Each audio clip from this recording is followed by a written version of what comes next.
Welcome to the second Pinnacle Cup. We've seen some pretty fair few intros in our time, Josh, haven't we? That one's definitely up there with the snazzy ones, isn't it? I definitely enjoy that. Of course, we have got a hell of a game ahead, in which we have got GamerLegion, our cat, versus our mouse of their academy. This is going to be the debut of Mouse Academy, and honestly, I'm really looking forward to them playing. We used to have an in-joke between us, Josh, where we would call someone pulling a Torsey, which is when he went 28-0 on a map of train that we cast just recently. So he is a player that we really rate, and honestly, he's kind of going to be our standout one. We'll head back to that in just a second, but of course, I'm your caster Crema 3. I'm joined by the wonderful MJ. Josh, new tournament, new game. How are you feeling about this one? I'm feeling good, and we've got a new team in the mix as well. Obviously, GamerLegion facing up against mouz. They're calling it NXT, but it's basically their academy team. I think a lot of these tier 1 sides, they come up with these academy teams, and now they're starting to think of new inventive ways to say the word academy. Obviously, we've seen Gambit Youngsters, we've seen Na'Vi Jr., we saw Australis Talent. So yeah, it's like NXT. That's the new one, I suppose. And these guys, well, we've got some familiar faces. Of course, I was wondering where Shuey and Shane went when they departed from the Isaac Boars roster. I'm scratching my head going, well, where have these guys gone? Obviously, this was in the works. Now they're here. Torsey as well, since leaving Budapest 5. And what's interesting about those two changes is actually, for Shane and Shuey, we said, wow, that's a massive hit for Isaac Boars to take. They're like the 2 star players. That's going to be really rough without them. They've been brought into this roster. When Budapest 5 lost Torsey, we said, wow, Torsey's the star player. That's a huge loss for them. Yep. And it seems like mouz NXT have taken like all of the star players from various European teams and brought them all together into this collective. JDC, a player that I'm not too familiar with, but I was talking to Jack earlier, and Jack said, that guy's an animal. He said, like, watch out for him. He's the one to look out for. So I'm all for it. I'm looking forward to seeing him on the server. Apparently, he is very, very good. So maybe he's one for the radar. And, well, take a look at GamerLegion. We're pretty used to these guys now. We've casted them plenty of times. Now, it's a bit of a shame on our part, I think, that they don't have the 2 UK boys anymore. We used to have Adam and Dobbo in this team. They've recently, or not so recently, actually a couple of months ago now, been replaced by IM and Isaac. So we've got Rusty, Error, Zero, IM and Isaac. Now, what this does mean is that this team is once again a Swedish core. It means that they can compete in the Swedish stuff. And even regardless of any kind of like team issues and performance issues or anything from the 2 UK guys, it does make sense for this team to have a nationality. I think that a lot of teams in Europe, like it's always worth having a 2 or 3 core so that you can compete in like the regional tournaments and stuff like that, especially at this kind of caliber. These guys, I presume, now can compete in the Swedish Elite Series and things like that, whereas previously they couldn't. So it's opens up some doors for them, gives them some more options. Now, as we take a look at these picks and bans, it's only a best of 1 here, so we're banning out until we get to the final. What have we got left? Is that Mirage? That's Mirage. Yeah, it's Mirage. Alrighty, okay. I love a bit of Mirage. Yeah, I quite like this pick of Mirage as well, because what it means is that Mirage is a map that everyone kind of knows anyway, because of course, they'll pug in their free time, and it means that you kind of the base map you have an understanding of is Mirage. It's one of the longest maps that have been in the pool. Because of that, everyone has a base understanding. It means that for a new team like mouz Academy, who maybe haven't been able to find the nuances of, say, Ancients, it means that they could at least they can fall back on what would be their Mirage. And of course, all their players are experienced, all their players on their same respective teams have been able to play Mirage in the past. So I actually really like this pick for mouz. What surprises me, though, is the odds. They favor GamerLegion in this. Yeah, well, I think that the bookies are always going to have to favor GamerLegion, aren't they? Purely down to the fact that this is the mouz Academy debut. You don't want to be kind of swaying the odds massively in their favor for them to turn up and have a rough performance. There's always going to be teething issues. Even though these guys are very, very talented players, they've just formed as a roster. Now, admittedly, we don't know how much time these guys have had to actually practice and scrim and things like that. Maybe they've had the last couple of months off just to focus on this. But yeah, as a debut, you can never really stack the odds too heavily in their favor. Now, the other factor to take into account here is that GamerLegion, formerly, I don't think were like the best of sides, but recently, they've actually been doing really well. They've taken some incredible wins against some really good teams. They took a 2-1 win against Sprout 2 weeks ago. Anonymo 2-1 2 weeks ago. They beat Endpoint 2-0. A go 2-0. Copenhagen Flames, Lyngby in the mix there as well. They have taken some serious wins against some serious teams. So I think GamerLegion are looking pretty good right now. And if they can kind of come into the server with that same kind of flair, then they should be able to win this one. And I think that's kind of where the odds are coming from. It's partially GamerLegion's recent performances and partially the fact that this is mouz Academy's debut. So there's not too much to go off of. I'll tell you what, Josh, I've been keeping an eye on the chat while we've been doing this. I think the whole population of Hungary has just shown up to cheer on Torsey. Like, it's actually insane the support this man is getting. So no pressure to Torsey, no pressure to mouz Sports. Honestly, I'm expecting a bit of a honeymoon period to come from this side. I think that all of them have that initial fragging power. All of them were the star players on their teams when they played. And because of that, once they get together, they're just going to be insane. They're going to be able to run around and click on heads. They'll probably play this like it's a point-and-click adventure game. But once people start seeing how they play, once people start anti-stratting them, I reckon they're going to have quite a high peak, but they're going to have a massive slump before they even begin to climb to that peak. And so because of that, well, today I kind of predict a mouz Sports victory. I think for the rest of the tournament, every team is going to be focusing on them. Every team is going to be trying to anti-strat them. So they definitely have a long road ahead. Absolutely, yeah. They're kind of all eyes are on them right now. And realistically, for mouz Sports, this is their time to shine. We're going to be getting into the game right now, folks. And without further ado, I mean, you say about the fans coming here for Torsey, right? Realistically, what other representation do Hungary have in Counter-Strike? I mean, you've got Budapest 5, but where else does that stretch?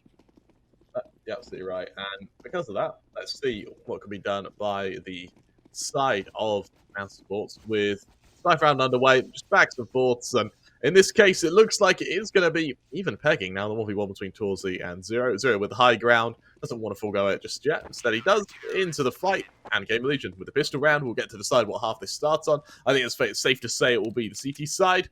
Let's see what will happen from these sides, and let's see what they have in store for us as we kickstart our journey on Mirage.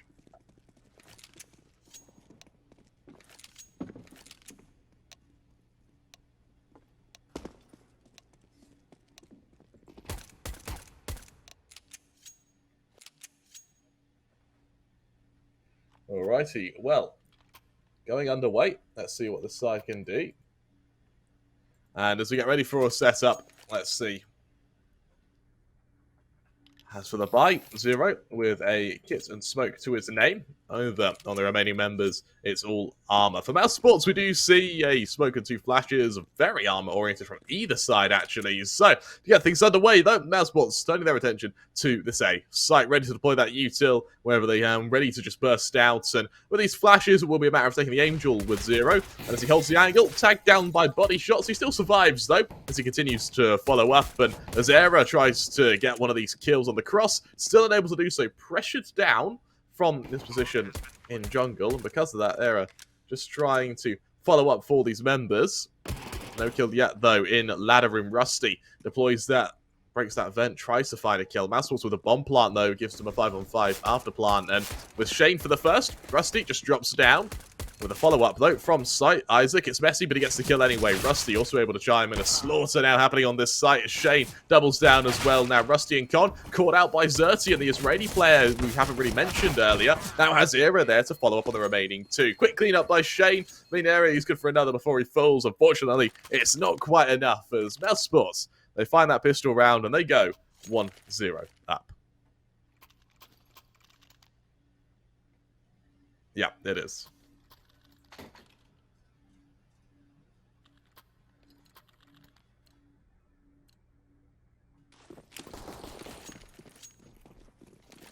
We get into round number 2. Yeah, you said everything, and you were muted that whole time, Josh.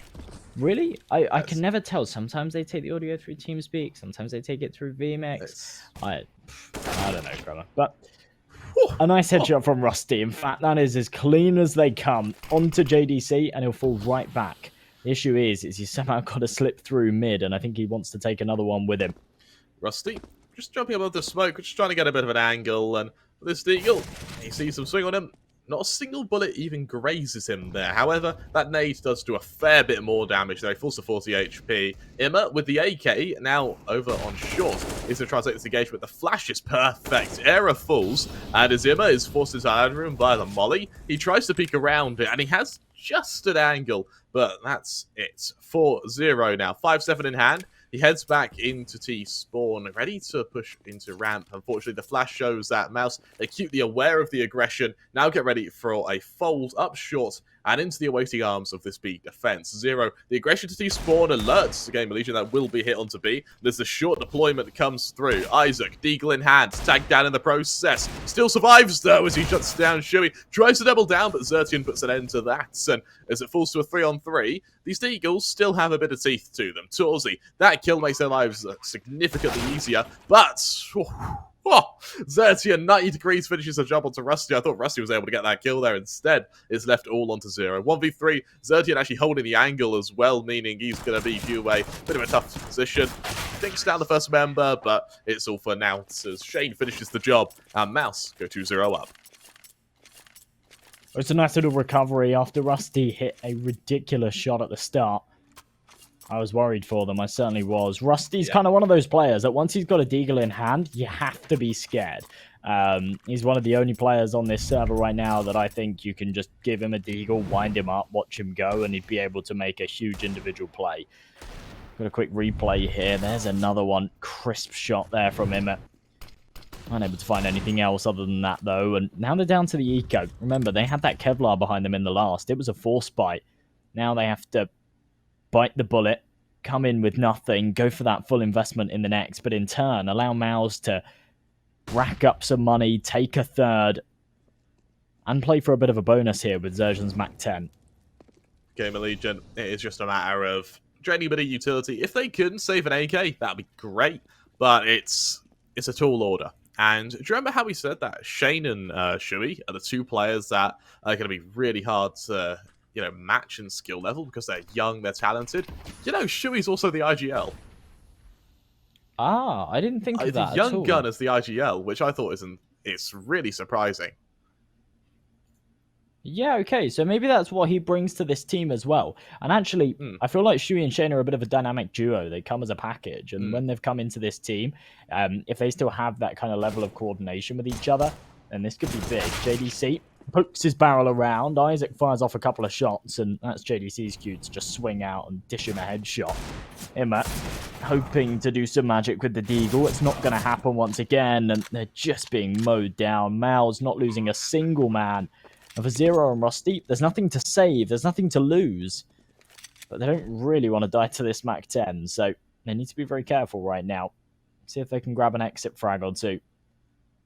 Well, these P250s, I mean, they can draw blood. P250, definitely not too bad a weapon to wield, but it looks like mousesports are going very, very passive and very reserved for this exit. I don't think they're even going to exit in amps. They're just going to hold here and tank a bit of damage, which is the best case scenario for them. 0, he just hides as well, and for mousesports, this will be a 3-0 lead as GamerLegion sent straight back to the drawing board as they hit their buy round. But what's best for mousesports is that they are also going to be able to wield their what's bonus now in the next round. An AK is saved, so Rusty will be pretty happy with that, but we're going to have to see what the follow-up is. The Oscar partners of Pinnacle, though, really starting to favour GamerLegion substantially so, actually. That's an interesting one, bearing in mind that mouz have come into this and taken a 3-0 lead. Yeah, we haven't really seen much from GamerLegion so far. Now they've got the big guns out, though. AWP on Era, rifles on the rest. Let's see if they can turn it around here. Bit of a bonus still in play here for mouz, with Zerjan still on that Mac 10. There is an AWP in play, though. Torsey's got it in hand, and he's a very dangerous man to wield it. Isaac, sitting atop van. It's ready for a follow-up, and with no engagement yet, now Sports prepares to follow up. As they do so, Isaac called into action any second now, and only 2-3. He's had a relatively average game, nothing too spectacular yet, but granted we are only, well, what is now 4 rounds in.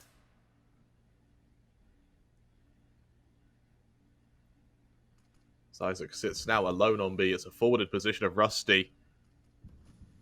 And as we get ready for this side to hold this position.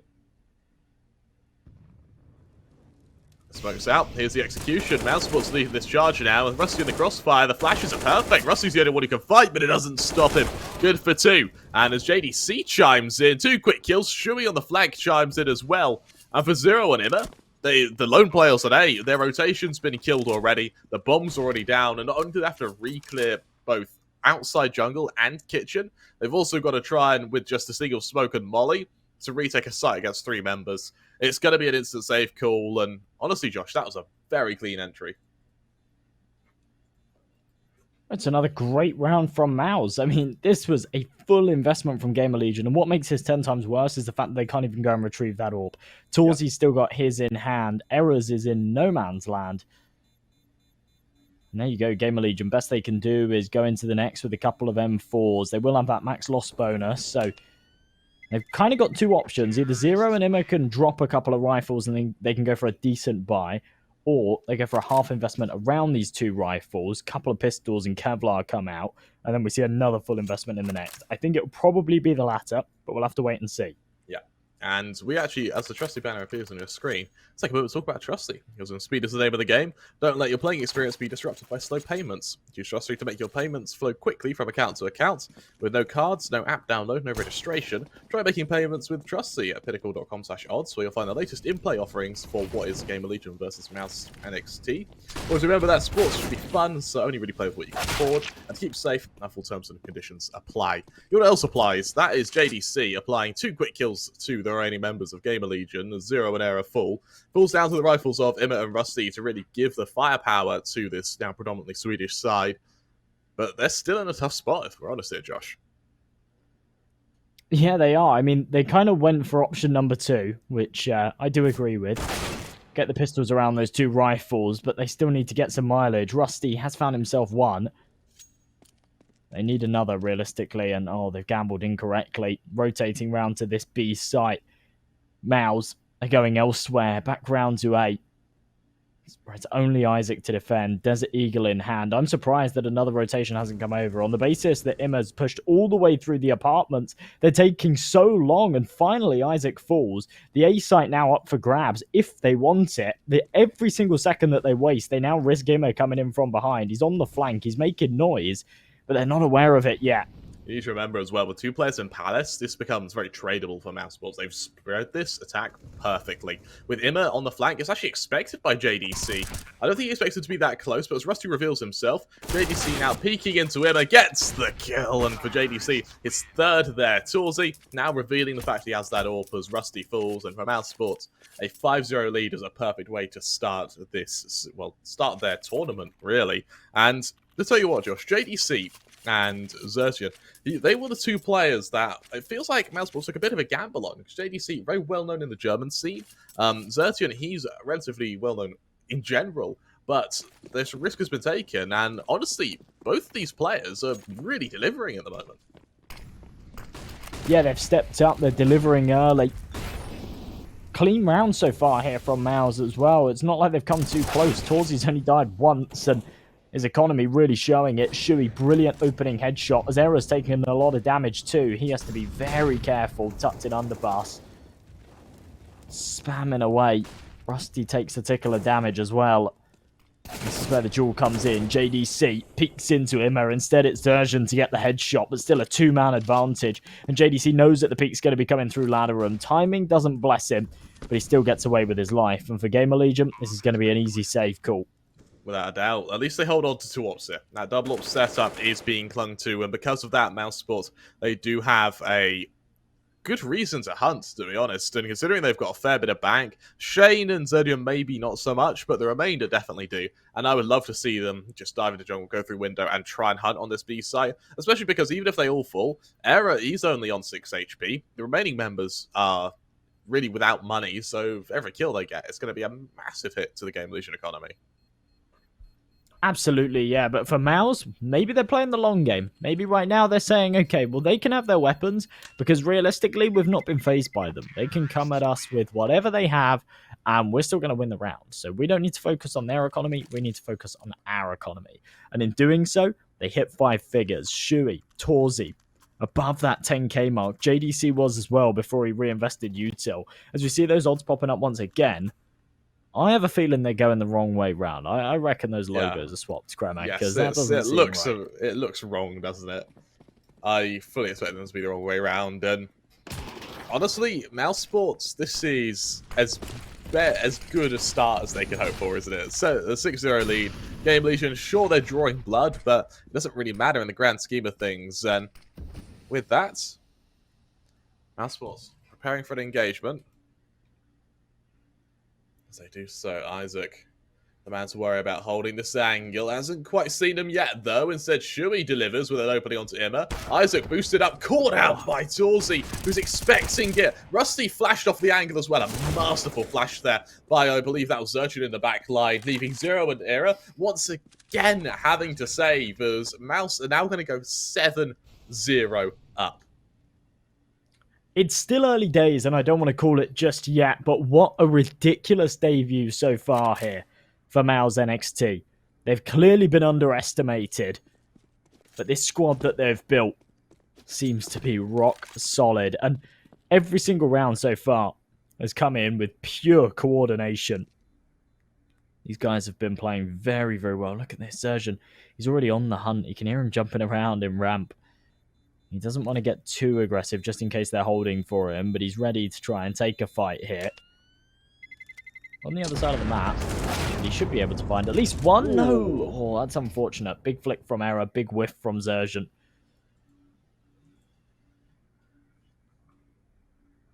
That is a really strong round from mouzsports there, and honestly, I'm really looking forward to seeing what their CT side looks like. This T side, bear in mind, even if they go 8-7 down, it's a good half by them. And anything more here is where things get terrifying for GamerLegion. And with a limited amount of economy, instantly with that opening, Torzi just delivers. And, you know, he's only got 5 kills. Remember, he's only died once. Torzi, he's just an Iron Man at the moment. He can't even risk jumping up to Traders Palace because he knows Torzi will be holding him. He goes to stairs in kind of like a dull hope, but he's just swung on and deleted. mouzsports, they are dismantling GamerLegion. And as Isaac just has to hide in market, he's got to pray they don't take the M4 off him, because once again, GL have no money at all. And here we go, mouz. They've got the confidence, and now they're unstoppable. Imma right now, James Bonding, he's going 007 for Zero. Well, he seems to have saved in a lot of these rounds. In fact, 3 of them. So he's going 005 right now, despite the fact that they're about to go 0-8. For Isaac, as you say, desperately holding on to this M4. If he loses it, they're really not going to have anything to work with. They're still hunting for him. It's expensive, but they can justify it. They've got so much money in the bank. They certainly don't want to be hitting 16k. That's what Torzi's got behind him right now. And it's JDC to finish off the final deadly blow. 8-0, and no surprise that GamerLegion call a timeout here. This is going very, very badly for them. Honestly, I really wanted to see this timeout a bit sooner. I can't help but think this is starting to get too far gone. Bear in mind, mouzsports, they've already won the half. The question now is just to what extent, and well, that extent is looking pretty one-sided, as GamerLegion, these kills they've been able to find, you know, on Rusty, for instance, on Isaac, these have been kind of, they hit a site, they get 1 kill, and then they just back off. That's about it. They've not been able to deliver a solid retake. Even in the pistol round, they were kind of swarmed a bit, so from GamerLegion, they need a drastic change in fortitude and a drastic change in the defense, because whatever's happening now just isn't working. Or alternatively, to getting 1 kill and backing off, they get 1 kill and just die. That seems to be a recurring theme here. For GamerLegion, half investment in play. Zero with the extra money, he's bought himself that M4. Error doesn't justify buying Kevlar. He wants that extra money to go for that sniper in the next.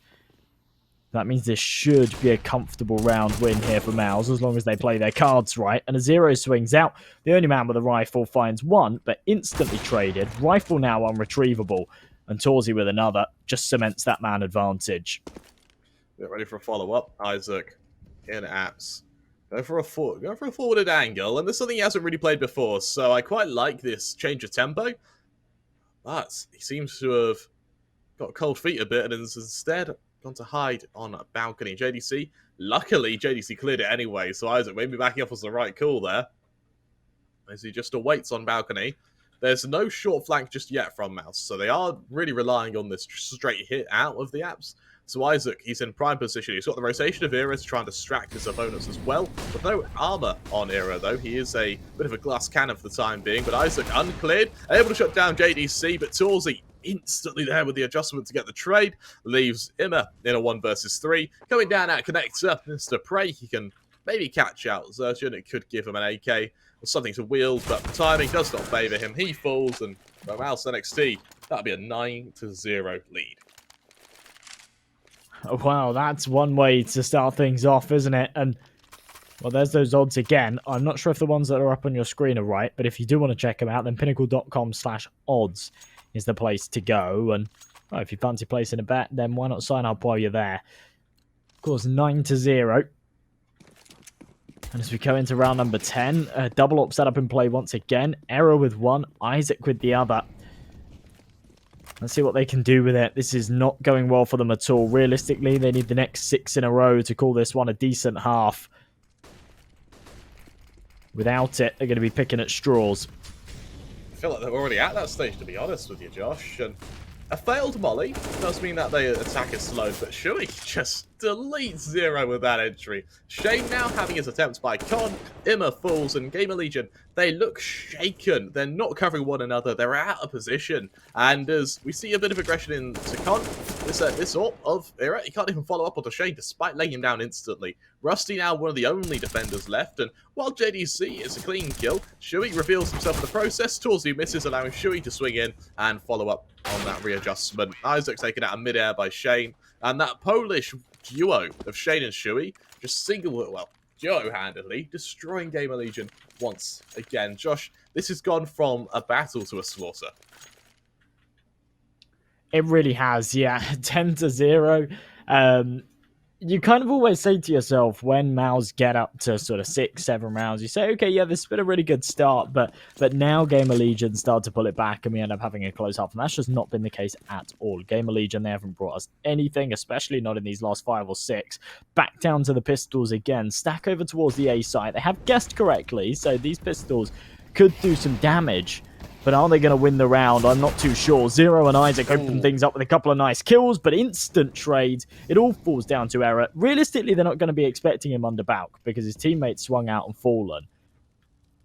But are they even going to commit to this? I think they might just take a step away, reset here. That's the smart move, and that's what they go for. When Era retrieves that AK as well, he'll make noise. So, mouz, this is a really, really strong read once again, and as GamerLegion, they have been given a bit of space, so we will see them hold on to AKs when the execution comes in. But the reality is, as GamerLegion kind of get these AKs, they back off, they're very tentative with it, and as mouz just straight hit the B site, they know they've got the momentum on their side, and with a man advantage, despite the low HP of Zertian and Shui, they're still able to follow up, and they should still be able to get a plant, forcing GamerLegion into a retake without kits as well. I should say that, Era has one. So, the retake could happen, but it's a long shot for the time being, especially with Rusty being seen in the process. He tags down Zertian even lower. He has a bit of utility to get him out, but that's it for your retake utility. And aTTaX, but he kills him anyway. We're in the 1 versus 3, and for mouz, this should be an 11-0 lead. Josh, I'm going to say, I probably jinxed it in the process, but I'll say it, I'll bite. If mouz 16-0 their debut match, what on earth does that mean for the future of the Academy? I don't know, but I'll get very excited for them, and I think mouz will give them all a pat on the back and maybe a little bonus or something. And Yeah, that's quite the statement, isn't it? Come into your debut. It's not an easy game either. I mean, sometimes the team comes into a debut, they get an easy match, especially with the format that Pinnacle are running right now with these groups and the best of ones, with the seeding and everything. There's always a chance that they just play up against a team that they should just be able to beat. But GamerLegion, with their current form as well, quite the formidable opponent. So to 16-0 them would be nuts. It would be. And GamerLegion, they're a pretty good side as well. It's not like they've entered a group that's easy for them. You know, this is quite a dire... Well, honestly, I would have looked at this group and gone... Because, I mean, you've got Spirit Academy as well. You've got alternate aTTaX. And both of them are teams to watch out for, to be honest. And I actually can't wait, to be honest, to see how mouz do in the best of 3. Let's assume they win this. Yeah, I don't think I'm shattering any dreams in saying that. You know, let's see how mouz do against the winner of that Spirit Academy game, because in a best of 3, that's really where they have to test their mettle.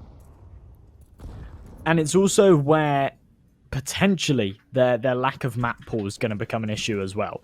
If these guys have been playing loads of Mirage, been practicing their Mirage in the last couple of months, and they come into this one and put down the early statement, then that's super. But going into a best of 3, having to play a map that they're potentially not too comfortable with and whatnot, that's where you're right. They will be tested. In the 4-on-4, Messi spray onto Era does lose Shui his life, and a Shane follows his suit as well. We will see another refrag. So 3-on-3, numbers still kept even, and mouz used that opportunity to just fall away from this, aggress elsewhere. These luck plays from Xerxes have been insane as well. Time and time again, he's caught GamerLegion off guard. Era, in window, might be able to get an angle onto Xerxes here, and that is the saving grace of GamerLegion. If they could go a man up before mouz hit the site, especially with Zero and Palace, this could be their round. But missed shot, punished by Xerxes. That is a worst-case scenario. Zero does reveal himself on the trade against Torzi, which means the bomb certainly will be going down. The problem is, Xerxes, already awaiting the cross from short, is going to be able to duel Isaac the second he even attempts to support his teammate here. And with 25 seconds left, the clock is just slowly being run down. Xerxes, I love this play by him. This is masterful as he gets ready for the peek on short, sees it's clear. That bomb being tapped means that they're almost expecting the Palace player to flank back to mid. And as he does so, why would he expect Xerxes to be here? He'll make noise as he does so. This will mean Xerxes hears him coming. Isaac, he falls instantly. He deploys that flash, having heard the rotation of Zero. And as mentioned, Xerxes, an incredible round from him now. As Zero goes up short. He'll try to catch out the member who planted, but it's too late. They're already in CT. This round, while it has been one of the closer ones, mouz still look like they've been in the driver's seat from start to finish. Xerxes almost being able to hunt Zero as well as he tries to rotate into CT. Instead, he's able to shut down JDC, so the ult will be saved, but it's a silver lining, and at this stage, at 12-0 down, silver linings don't really count for much here, Josh. Absolutely, yeah. It feels like it's the first time we've really seen GamerLegion do some substantial damage, and Xerxes even jumping in and finding that final kill. Now, not only does that mean that GamerLegion don't have an AWP to work with, but that was his ace, and I don't think he was going to let that one up. Imagine coming into a roster, debut, 16-0, you get an ace as well. It was a beautiful round from him. And my goodness, this has just been ridiculous.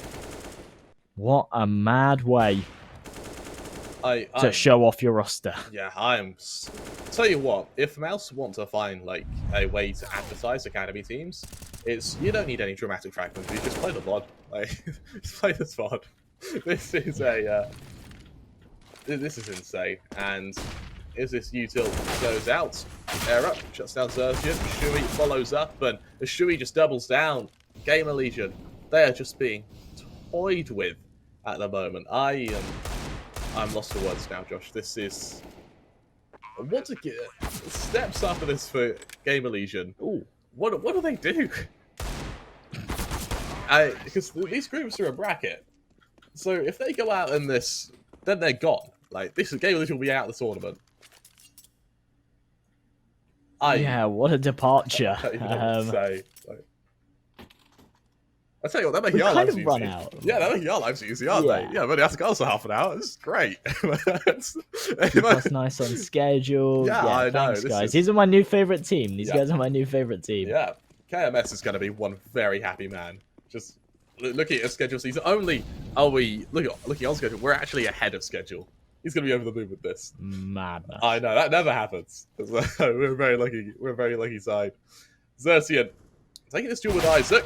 Isaac, almost a collateral there, but Torzy, it just shows his tenacity to instantly adjust to that position. Now Imma revealing himself in CT, he's got that AWP Torzy to worry about, and for good reason. Torzy, he has this nasty knack of just killing people, Josh. And, well, Zero, he wants to consider an attack from stairs. He actually does so. Legs down instantly. mouz, they have expected every single possible outcome. And as that molly, I think, hasn't quite hit the stairs member, so Zero's able to drop down. But in the process, he's swarmed, traded by Shane. 2-on-2. Low HP on Torzy, finished off by Rusty. Shane in the 1v2 now. As he gets ready to follow up now. That flash, Smolly, lands on default. Shane, he reveals himself. He sees the other player. He knows where both are coming from. Good for the first, not quite able to adjust for the second. And for GamerLegion, they at least put one on the board. Ah, the 16-0 dream is gone. It's gone. I think we're going to be relatively close to 16-0, to be honest with you, Josh. I think You know what's mad? That was Imma's first kill. Was it actually? Oh, it was. Kill. I mean, if there was a time to deliver, now's it. So fair play to him. But... yeah. Well, 13-1. I think mouz NXT looking to try and make this a 14-1 half. That would be huge for them. And then I think the goal after that is probably to just close it. They don't want to go into the second half, lose the pistol, and end up having like a sort of 7-8 round comeback from GamerLegion. That's where things start to maybe get a little bit complicated. They want this this debut to be as clean as it can be. Shuey jumping into mid, maybe not the play. Really well-timed flash, actually, in that process. Imma, he is kept back for now when, as Era and Torzy exchange blows, Zero now under Balk is the one who needs to be worried about, and as JDC doesn't quite clear him, there's Zero for the first, Xertian to trade. Xertian caught out by Zero as he doubles down, and as Torzy, the dynamic AWPer, is able to follow up, get that kill. Holding onto this AWP now, dances back to ramp with a bomb on his back, with a spring in his, well, with a spring in his stride. He's going to be more than able to rotate back to B should he want to. Instead, we might be seeing this Hungarian take some duels. And with Rusty now, FAMAS in hand, having to go up to Palace, his silence in ramp has split the defense, making this round disgustingly winnable. Oh my, yeah, Rusty's pushed all the way through Palace. Isaac aggressive in apps, but Torzy's not going to be. And if he does, it will be through Kitchen, where it won't matter at all. Slipped through jungle. He's reading his opponents like a book right now. This is so well played. I mean, he's clearing every angle. He has no idea where these guys are, but currently he's completely outmaneuvered them. All he needs to be careful of is Isaac here in the apartments, who is actually taking a step back. Timing is everything right now. Torzy sees him. And this is a awful spot for GamerLegion. That bomb, it gets plied, it goes down. Let's see what good it can do now. And as Torzy, he's almost expecting him, but he's just not close enough. Isaac, he's able to deliver. GamerLegion, they finish the half with 2 rounds.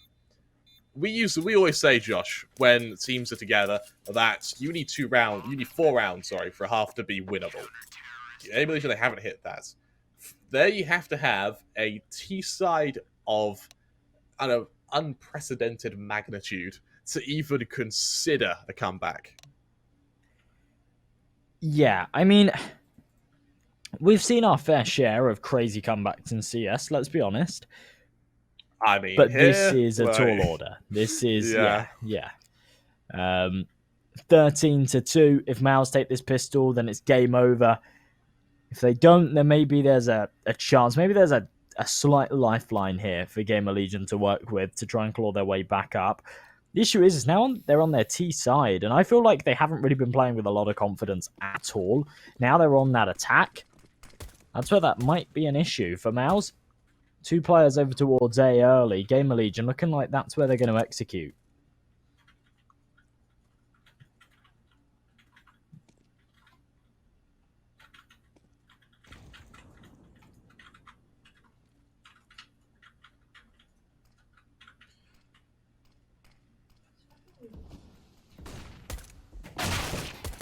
Well, with an opening there, Zero able to catch out the first member.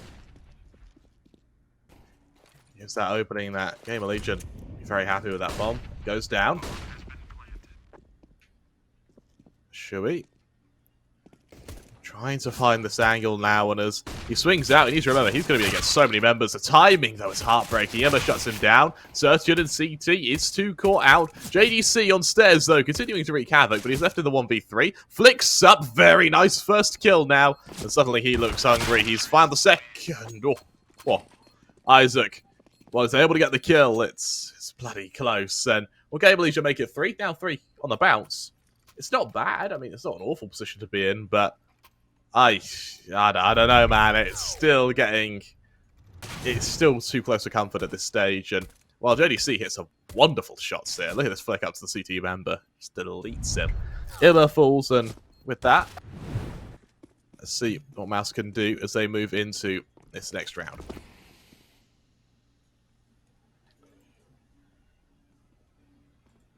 Well, back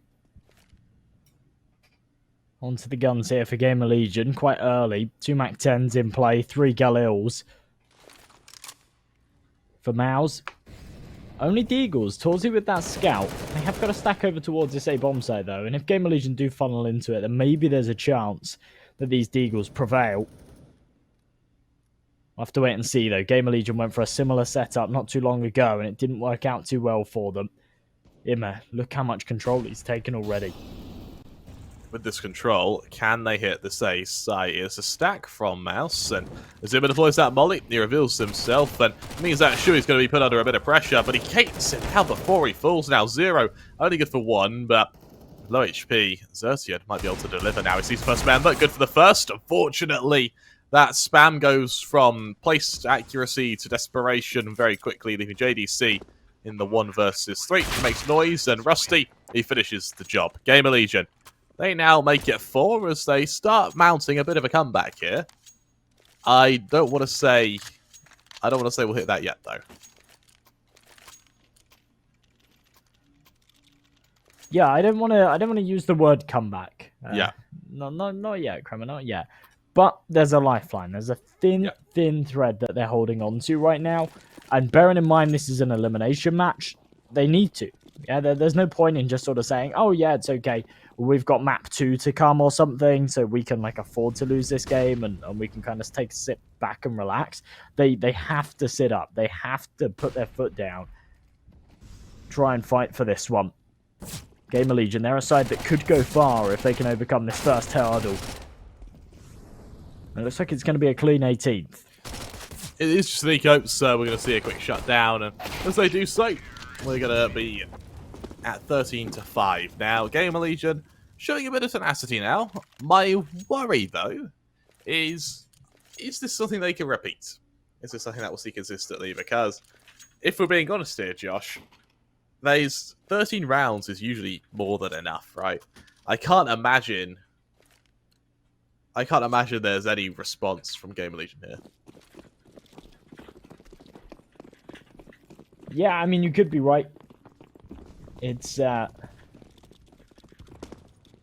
still a very, very long road ahead. 8 in a row. I mean, it's possible, but in Counter-Strike, it's quite tricky.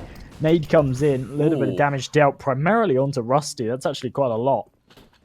And they're on a bonus right now, remember. So, whilst I understand the bonus round, I completely get it.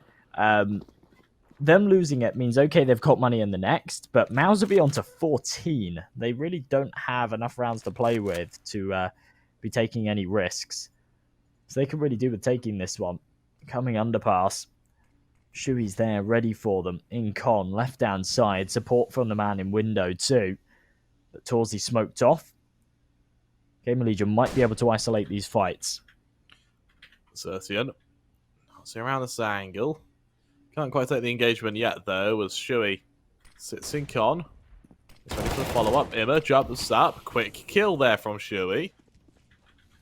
And with that, it falls into this 5-on-4. For the remaining members, Shui ready to be called into action. As he is, spams that smoke a bit. That nade, it gets deployed. So that's right onto the GamerLegion members.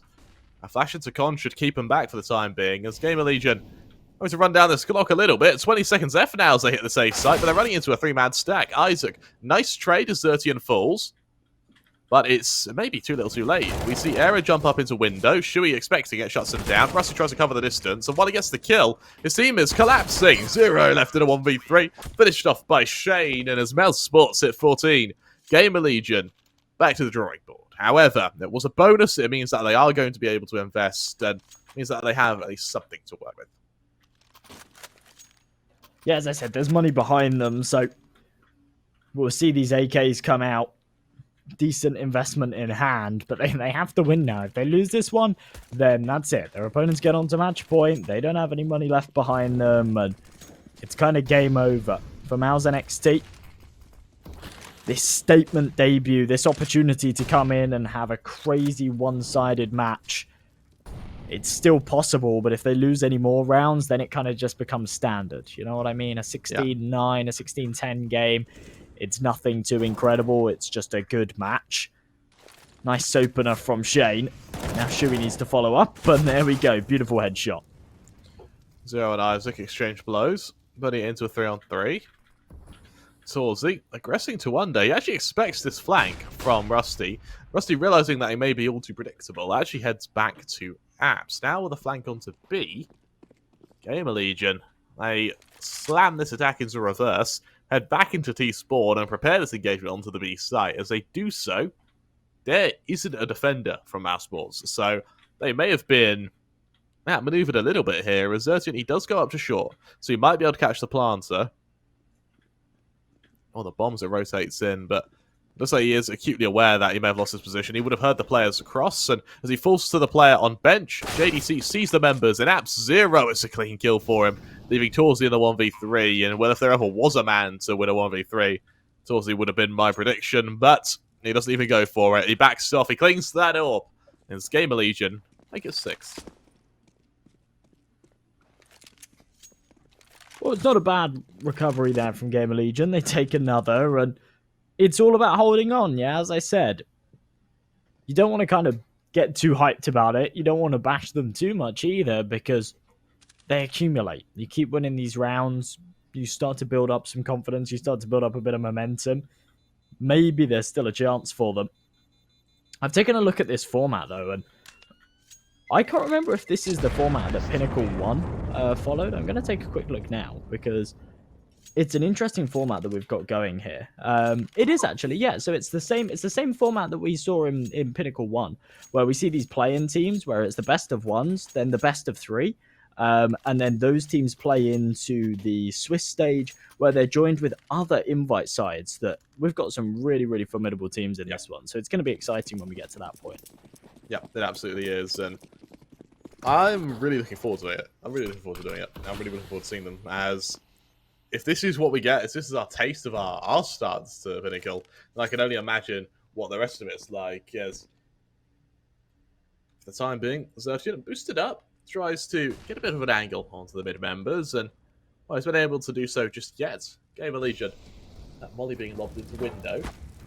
Let's keep him at arm's length now. Xertian just hiding in ladder. Shui damage in the process. Except for Rusty, as he peeks under window, Xertian expects it. So far, no, he won't. As this engagement goes off, Rusty, he's there for the first. Shane, beautiful flick onto 0 to trade, but Immer, he's there to follow up. Now Torzy, that what mileage can it get here? It may not even need it as Shui takes that AK straight off of Immer. That flash buys him a bit of space, but it also hits him in the process. Rusty now expects Torzy with the no scope. Good for one more now. Isaac leg down in the process. No HP means that Shane, well, Shui, sorry, only has to spam through it to get the kill. Olazwiro reveals himself for 2, but JDC with the T-Gull is able to deliver a swift bullet to the skull of his opponent to bring mouz their 15th. A very, very strong round from them. And honestly, for GamerLegion, that wasn't all too ineffective. You know, they got the plant, they got the kills. It was just in the final couple of Angels that mouz really excelled there. And I'll tell you what, Josh, those Deagles, they are bloody scary when wielded by that side. And look at those odds. Wow. Wow. Well, if you fancy winning a fifth of a penny, then maybe it's worth placing a dollar on mouz. Yeah, that is bonkers. That is bonkers. I mean, there's got to be... I know that the odds will always mean that statistically you lose, because more often the betting on like crazy odds like that won't work out for you. But there's got to be some people out there that anytime you see those odds like that, they'll put a pound. They'll put a pound on GamerLegion right now. They'll cross their fingers, pray to the Counter-Strike gods. Yeah. Well, maybe. Yeah, before we finish, though, we need to, or before we start, we need to take a moment to talk about Pinnacle. Because you think you know your stuff, you can head over to pinnacle.com/odds to find the latest in-play offerings for GamerLegion versus mouz. For instance, at 81 on GamerLegion winning. Of course, there's a variety of other markets. Pinnacle's currently running a promotion where if you bet €10, you then gain €10. You must be a new customer, and if you sign up using Cup 21, that's the code for you to use, and it's the code to get in on the action. Remember, though, it's a safe and fun environment, so only really bet what you can afford, as the terms and conditions do apply. I realised that. I'm glad we got it in the final, or what could have been the final round there. Would have been a bit embarrassing if we forgot it.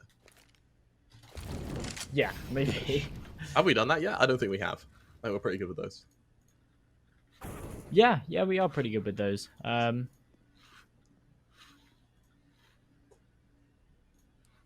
Slow start, isn't it? Zera. Oh, Zertium falls there. Shane, the only man so far, has been able to draw blood, but at least in his case, when it rains, it pours. Shane and JDC with a series of kills. That leaves JDC in this 1 versus 2, and, well, blink and you miss it. Suddenly, this is very winnable. And with the bomb going to B, JDC, this is either a massive misplay on GamerLegion's part, or JDC may actually about to win it out here. As he sees the first member's seen the Deagle, it rings out quickly. Era takes a bit of damage, he falls, he turns 180, tries to follow up, has to switch to the York, can't quite deliver. And for Isaac, he must have been sweating a little bit there as he finishes the job and brings GamerLegion their 7th. But that looked scary for a second there, Josh. Yeah, that was ridiculous. Wow. I mean, JDC's timing is really rough. He's actually holding the man on short. He just looks away as he peeks. I think that's why he had to fire off so many shots to get that first kill. Had he have stayed on that angle for a second longer, maybe could have got it done in 1 bullet. Then he would have had 6 to focus on the man jumping out. 15-7 though, down to the pistols. Should be another clean one here for GamerLegion. It will be the next where they have to worry. The P250 though, spots the shoulder, fights Sarah, doesn't win the duel. Surely. There's an engagement coming. Emma shuts him down. Toolsy now sits in Condom, which he almost finishes off him. Can't quite do so though. And for an eco, it's a quick cleanup. Nothing too wild there as GamerLegion make it 8. But actually making this a bit competitive now. But need to remember, mouz, they're still only 1 away from victory. Yeah, I feel like GamerLegion haven't left themselves enough of a margin. If we saw this scoreline, maybe 13-8, I'd actually have faith in them right now, even though there'd still be quite a substantial gap. I'd be saying to myself, yeah, there's a chance they can still come back into this. We've seen these guys pull off some good comebacks in the past. But yeah, I really don't think they've left themselves enough of a margin here. They need 7 in a row just to take this to OT. Early damage dealt onto 0 as well. And for GamerLegion, looks like they're going to stack up and go over towards this B site. mouz have quite a good read on this, though. 2 players actually on the bomb site. Shui on short. He'll have a fast rotation as soon as contact's made. And this is solid. Yeah, great setup for them. And for GamerLegion, it's going to be a bit of a heavy congestion into middle. And as they slowly shift up under, looks like Shui reading it really well. That's a well-placed nade on to Rusty. As he heads up into the ladder room, GamerLegion still slowing down.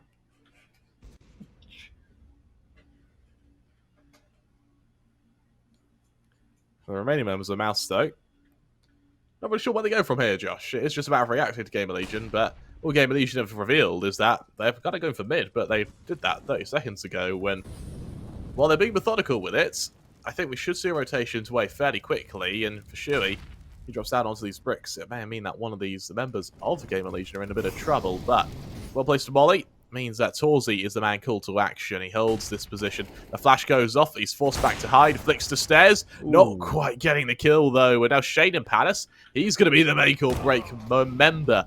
As Shui's good for the first error trade plan. Cancelled by Shane now as he drops to underbound. Time running out, though, with only 13 seconds left. The orb was revealed as he tries to jump into window. But Torzy and Shane finish the job, assisted by Shui. And just like that, mouz, they 16-8 GamerLegion on their debut match. They reveal themselves as the superior side and the one who were able to excel. And honestly, going 30-0 up, I think it was just a matter of when. What a game that was, Josh. Yeah, incredible stuff. I mean, GamerLegion, they did a decent job at pulling back a few towards the end, but mouz reign victorious. An incredible debut performance from them, and I'm very, very impressed. I'm really looking forward to see what what's in store for us from these guys, especially in our next matchup, or in fact, the winner of our next matchup. Of course, we've got another best of one. The winner of that one will face up against mouz in a best of three a little bit later on. That's going to determine who gets through to the main Swiss stage of where these teams battle it out. Yeah, you said it perfectly. We're going to go to a quick, I should be about 5-10 minute break. When we return, we're going to see Spirit Academy versus aTTaX, another Academy team looking to prove themselves against a very established side. Trust me, you do not want to miss it. Don't go anywhere. We'll be back soon.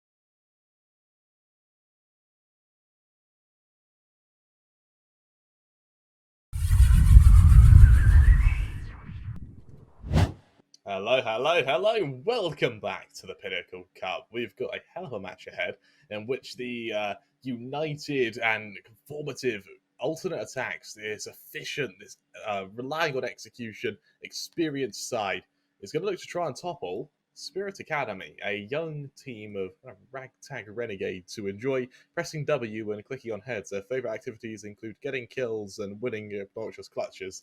Let's see if they're able to deliver now, as we have a hell of a game ahead. Of course, I'm Caster Crummer 3. I'm joined by the wonderful MJ. Josh, how are you feeling about this one?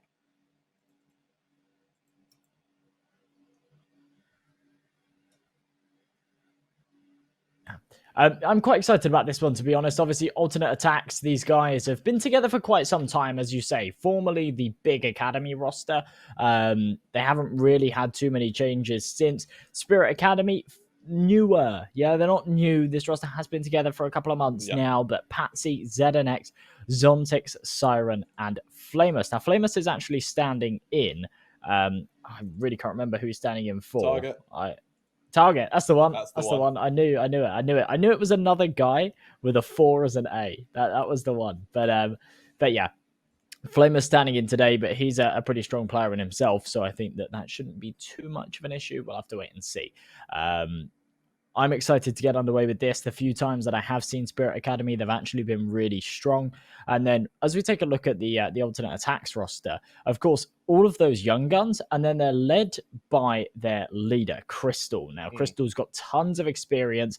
Really kind of vintage player. Now, personally, I haven't been massively impressed in his performances since he has been on this aTTaX roster. But we'll see. I think he brings a lot more to the table than just fragging power. You're absolutely right. And you need to remember, Process, Crimble, and Panics, they've played with each other for almost 2 years now on Big Academy. So this is a core that have got a lot of experience with one another. And the players to watch out for would be Crimbo and Process. They have both been, even in, it has been smaller tournaments that we've kind of seen them in, they've still been able to deliver. So I'm really looking forward to seeing what the side can do. And moving into what should be a fairly close game, I expect, with Spirits, it's going to be interesting to see who's able to deliver and what is going to be a kind of clash of play styles here, isn't it? Yeah, potentially so. As you say, these guys are pretty drilled. I think that for alternate aTTaX is going to be this very defensive play style. Well, not necessarily defensive, but very, very well-oiled play style. And whatever map they go on, I think they should be comfortable with. These guys have kind of they've got around with their whole map pool. They've got a solid map pool. They could go on to anything right now, but it is going to be Dust 2. Now, that worries me a little bit. Spirit Academy, historically, are really good at Dust 2. They really like this map. I've seen them a couple of times on this one. I haven't even checked their win rate on HLTV, to be honest with you. I've just seen them a couple of times on Dust 2, and I've seen them play very well. So hopefully I am actually right on that one. This is when I take a look, and it turns out they're like terrible at Dust 2, but I've just seen their 2 good maps on it or something. Okay, a mixed bag of results, to be honest here, but it's one that they're okay with. Yeah, you're absolutely right. And for Dust 2, this is really where the AWPers are called into action, isn't it? I think it's aTTaX who AWPs over on Spirit Academy. I could be corrected there. It's aTTaX who AWPs over on alternate aTTaX. So this clash of AWPers, this duel between the two, is really going to see where this game makes or breaks. And honestly, who are you favouring here, Josh? So initially I was favoring Spirit Academy. And I think I still do. I think I still do favor Spirit Academy. That's a bit of a shot in the dark. I'm not 100% sure about that one, but I'm just kind of throwing it in there as this is a best of one. It's on Dust 2. I feel like these guys can bring the flair. But not Spirit Academy, the other ones. Alternate aTTaX. That's the alternate aTTaX. They definitely could take this one. I think they've got all the tools in the toolbox to kind of win this map. And I think statistically they are ever so slightly the favourites. No, it's actually pretty deadlocked. Looking at what everyone's thinking on HLTV, it's pretty deadlocked, to be honest. So no one really the favourites here. I'm interested to see what our partners at Pinnacle think. Yeah, that is going to be interesting to see. You say Spirit, I think alternate aTTaX, actually. This game, it's going to be a very big clash of play styles. Subsequently, I'm fairly certain that when Spirits get underway, they're going to have a massive lead at the start with the 6-7-0 lead, in which they're able to just catch alternate aTTaX off guard. Once the German side adapt, once they're able to kind of put these countermeasures in places for the aggression of Spirit Academy, I reckon they have a massive chance to come back, and it probably will be neck and neck up until the very end. But without further ado, let's get straight into the game as alternate aTTaX take on Spirit Academy. Well, here we go, knife round, and the camera's focused on long, okay, because that's where the knife rounds normally take place. But I've throughout matchmaking recently, throughout low level Face It, I've seen people take these knife fights to mid. It's confused me a little bit. That's not what they're supposed to take place here on Dust 2, but sometimes they do. Have you experienced a mid knife fight? I saw one where everyone ran to B the other day. I've had a B knife fight, which was a weird experience. But was that with me? Was that recent? May have been with you, yeah. I think the knife fight on B is definitely the weirdest one we've had. But I think it's kind of common knowledge to go to long, right? Yeah, I suppose. I mean, maybe as you go down the ranks, then it gets lost in translation and people don't really know what they're doing. It's like run to B on knife round. Yeah, that is a weird one. But hold the default in the knife round. Yeah, that's the way to do it, to be honest. That's the way to play it. As we get underway, though, it's actually going to be Spirit Academy starting off on their CT side. So let's see what they can do here. As alternate aTTaX, they get things kicking with Crystal on that U-tilt. Smoke 2 flashes behind him. Panic's just jiggling in mid, trying to count the crossers like sheep so that they know how many are over towards that B-bomb site. In the meantime, a little bit of aggression towards long. Presence there. Pressure applied. No one from Spirit Academy there to fight it, though. So lots of map control just given to alternate aTTaX here early. So next on short, tries to follow up. No engagement yet. And with the lack of engagement, alternate aTTaX just stacking up fairly slowly in B tunnels, but it looks like they have completely out-positioned Spirit Academy now. A bit of noise made on long. Look at this rotation. For alternate, if they did just hit B there, they'd have been a perfect spot. However, they're still taking their time with this. They're still running down the clock. A bit of Flamus in mid. Expecting the engagement. Sees across the members. Tries to tap through the smoke. No kill yet, though. He just hears them lead the charge. It's next ready for the first. Next not quite able to double down yet as he's swarmed by aTTaX. It's Crimbo to get the kill, though. Siren and then Crimbo for his second are able to trade. Crystal swinging on Patsy, tries to follow up, but it's Scrunk to deal the killing below. Now with the flank coming in from long as well, Patsy and Zontix turn their attention to the long member, meaning that Kit is lost in no man's land.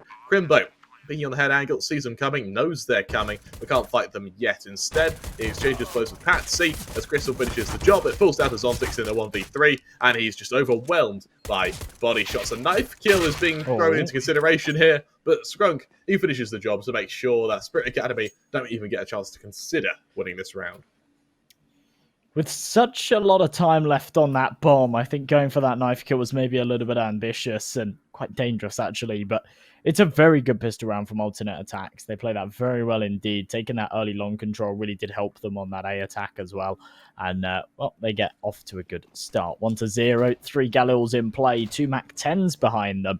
The Spirit Academy invest into the pistols. A little bit of util here and there, but predominantly it's the Deagles. For Patsy, down to the CZ. A long stack in play, and Flamer seems to be the only man that's in the right position. Another slow start from Crimbo now as he deploys that util. Has to keep at arm's length for the time being. As he does so, Process deploys that bit of utility.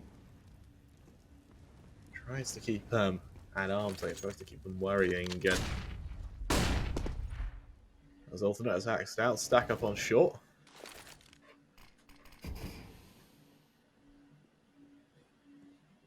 Siren. In a long. Can't take the engagement just yet.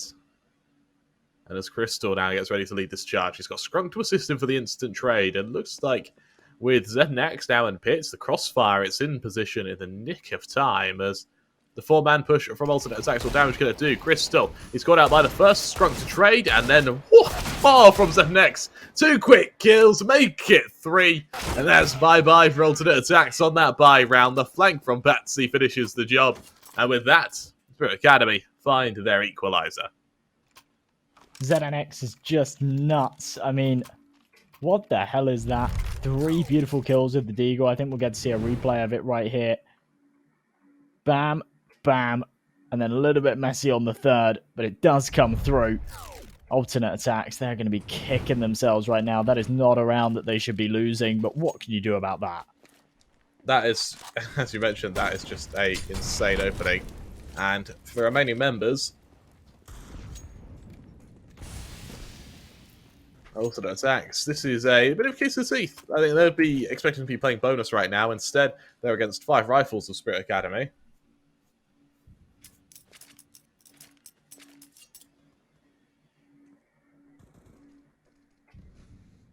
As Crimbo holds this angle. Flamus, Galil in hand with a bit of a crossfire into CT. As alternate attacks prepare this engagement.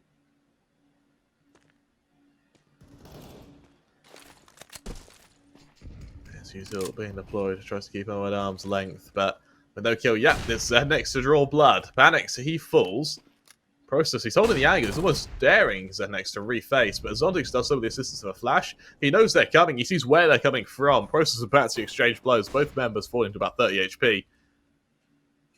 And as they do so, alternate attacks decide enough's enough. They head straight up short into the awaiting molly of Spirit Academy. His util usage has been able to save them once again. Patsy now on ramp.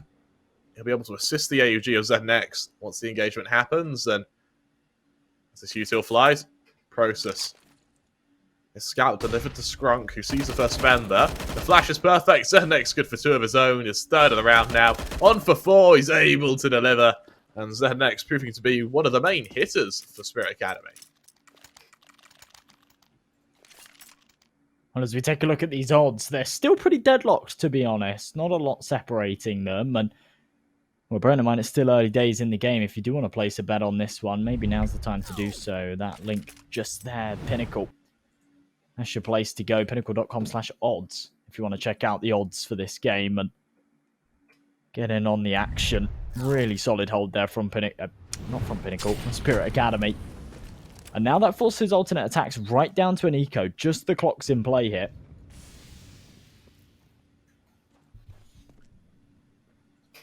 Let's see what can be done for this side. And the Spirit Academy, this is a chance to just farm some money.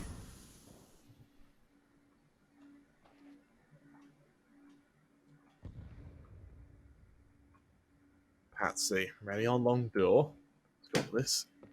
Galil ready to farm a bit of cash, and well, he whiffs a bit on Scrunk, he whiffs a bit on Crystal, but it's damage done, and that does give him something to work with. Just a bit of momentum for the time being, and as Patsy peeks up, not quite able to see them though, as it flashes out. Crystal, first to fall, swings back up as he doubles down, but Skrunk's there to trade, with Zontix there to make sure that no one retrieves the weapon, but Pranix just diving straight out of that angle, retrieves both Famas and Galil. Flames with a few bullets to chase them off, actually turns their attention to this B site. And as this bomb prepares the hits, Flamer Samani has to engage with, and without armor on either member, they need this first bullet accuracy to be pixel perfect.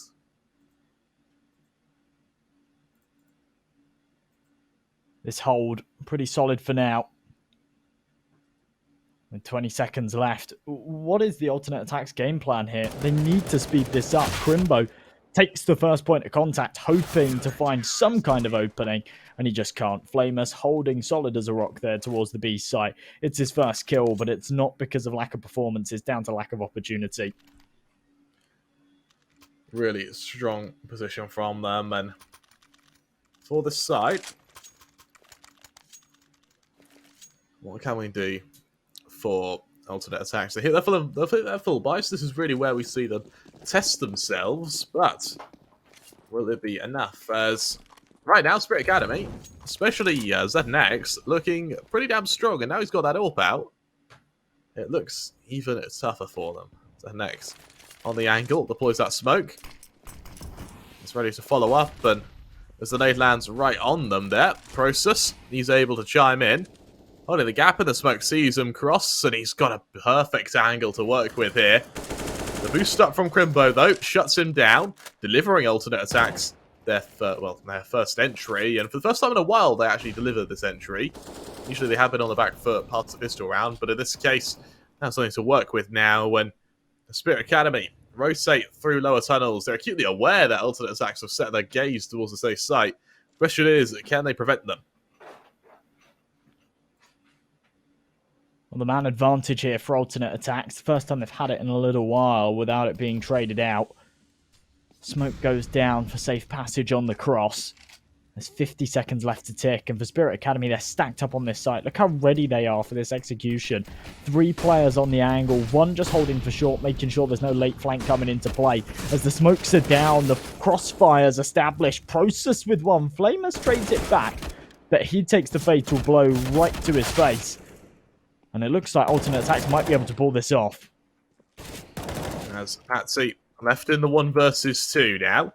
Low HP on Crystal, as you mentioned, makes it doable, but Panics, he's already there for the cross. Shuts him down, and with that, we see a second round for alternate attacks. 1 round separating the 2 sides now. The Spirit Academy sent into a reinvestment, which they can just about afford. ZNX, with limited money, means he will be delegated down to that rifle, but at least he can still wield it. And actually, Flamus, by some miracle, they found the funds to give him that AWP again, but with Patsy on no utility at all, alternate attacks definitely in the driver's seat for this round, at least to start. Well, weapons back out here for Spirit Academy, but this is kind of the last buy they've got in the tank if they lose this round.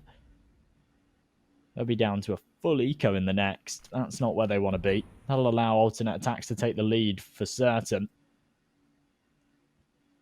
And you can see the German side playing this nice and slow. Don't want to make any mistakes here. Just stacked up in mid, ready to execute up short, but they're taking it slow, methodically. A lot of counter util coming in from ZNX, and that flash, it's to accompany a peek from Patsy. As soon as it pops, the swing comes in, and Patsy, there's the first. Drops right off. He's done his job beautifully. He absolutely has. And for this side, what is the response? In fact, more importantly, what's the solution to what's been Spirit Academy looking pretty damn strong at the moment? And As Panics peeks into this angle. He's the first member, but as aTTaX just that a bit quicker. Panics to fall now. Patsy, he was seen while this happened, so he has to fall back to a further angle, but as he's legged down, he's now got to hide on these boxes. Flamus covering his teammate with a kill onto Crystal. Leaves Skunk and Process in this 2-on-4. Process swings out, Zontix there to trade, leaving Skunk in a 1v3. He tries to engage with Xbox. Zontix just hiding behind it for now, when Zontix, that's quick as he shuts him down, and the Spirit Academy, that'll be a 4-2 lead. Well, we see these Pinnacle odds again, and they're still pretty similar. I think they're actually exactly the same as what we saw last time. So, 4-2. Doesn't seem to have had too much of an impact on them. aTTaX having an incredible game so far. He's sitting 9-2 here, and he's looking to extend that stat line further. Full eco in play for alternate attacks. Nothing behind them except for that Desert Eagle on Crimbo. Realistically, in this round, they're looking for maybe 1 kill. 2 kills would be fantastic. A bomb plant's really the jackpot. Yeah. The realistic jackpot.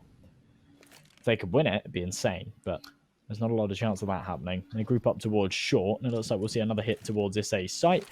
Let's see how successful it is, though. Well-timed nade. Doesn't do as much damage as I'd have thought. It could have been cataclysmic, that nade. Luckily, they're just able to avoid it now as it falls into this 4-on, well, a 4-2 lead, but more importantly, a 5-on-5 for the battle on short. So next, in a bit of a wider angle, means that he is subject to potentially being caught out by one of these Eagles, especially if he misses this first shot, which he does. He's able to get away, though. Deploys that molly. Patsy covers and responds with a counter panic, though, but in mid, Crimbo's there to chime in. Zontix continues fighting, swarmed by Process, killed by Process. Means that alternate attacks are able to swarm back and hit this B site, but as Patsy re-clears mid as quick as humanly possible, with Crystal being seen in the process, he's aware that it'll be a hit towards this B site, but there's no way for them to stop it. Process gets ready to punch in those numbers. Patsy holding the cross to mitigate any further crosses. Considering his OHP, he's in a lot of trouble. Skrunk tagged down in the process. Not killed yet, though, but Process is able to deliver. Patsy responds, leaving aTTaX in the 1v2. He sees him coming, though he's swarmed from above. He deploys that first bit of util. Good for the first. He knows the second's there. Holds for Crystal. Awaits the peek of Crystal now. And as Crystal continues shoulder peeking, he continues tapping this angle. He tries to swarm him. He tries to jump up into window. Crystal caught out as he tries to run away, though, of aTTaX. That'll be a victory in the 1v2. Oh, aTTaX, even when the odds are against him, keeping his team alive in that one. And for alternate attacks, I said that 1 kill would be good. A bomb plant would be a jackpot. I said there was no chance of them winning that round, and they almost managed to pull it off. 4 kills, the C4 going down. Realistically, it should be a round that they're happy to walk away from, but they might even be kicking themselves a tiny bit that they weren't able to make it theirs. 5-2. The big guns come out. They've got extra cash behind them from getting that C4 planted and that extra $300 a piece that they found for getting those kills with the pistols. Crimbo, big early opening. Great start here to round number 8 for them. Well, Patsy, he's almost able to respond there. Process full, Skrunk left on just 7 HP, but he does still survive. So alternate attacks still a man up. They're going to be able to hit this A site. They're going to be able to get the bomb plant as well. Spirit Academy into another retake. This time Zontix. He knows where Panics is, but can he risk fighting the AWPer is the question here. More mollies get deployed, and because of that, he just has to await the rotation of his teammates here. Siren, he'll be joined by the FAMAS-wielding Flamus, but he's been so slow on that rotation that he needs to get a wiggle on it now. That bomb, about a third of the way gone. Zontix gets ready for this engagement. He sees the flash go off. He knows where one of them are. Crimbo on the close angle. It's messy, but it works. Zontix gets the kill. Crystal trades. Crystal dinked down in the process. Caught on the jump spot. Switches to the USP now for Zontix as he tries to get to the site. He realizes that the next man and only man to defend will be Skrunk in pits, who this range is almost unkillable. Alternate attacks, they make it 3 as they keep it close to Spirit Academy, but they are still 2 down. This has been a pretty close game so far, to be honest. Yeah. Here for Spirit Academy, I mean, they've got that AWP that was saved from the last, but there's really not a lot to go around it. So we'll see a shaky force spy come out. There's that jumping kill from Zontix, but of course wasn't enough. And alternate attacks, they've got a good shot of winning this round. They've got a big advantage here. Crystal going for the early shot. Can't connect it through the door. Just throws it over to aTTaX. And we go into a default setup here for the Germans. For this side, let's see what they can do next. And next is a matter of taking this engagement. Crimbo on the jump spot, sees him going. Next holds this angle.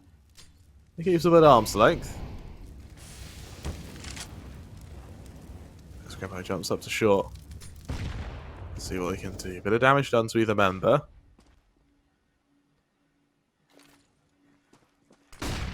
Famous through that engagement. Caught out in the process as he's held back in the process. And with a back and forth though, Crimbo and Frozen both able to get kills, but Siren, he doubles down there. Now Siren actually left alone as ZNX falls. Spirit Academy, this may be where aTTaX really closes the distance with them. As it falls into this 1v3.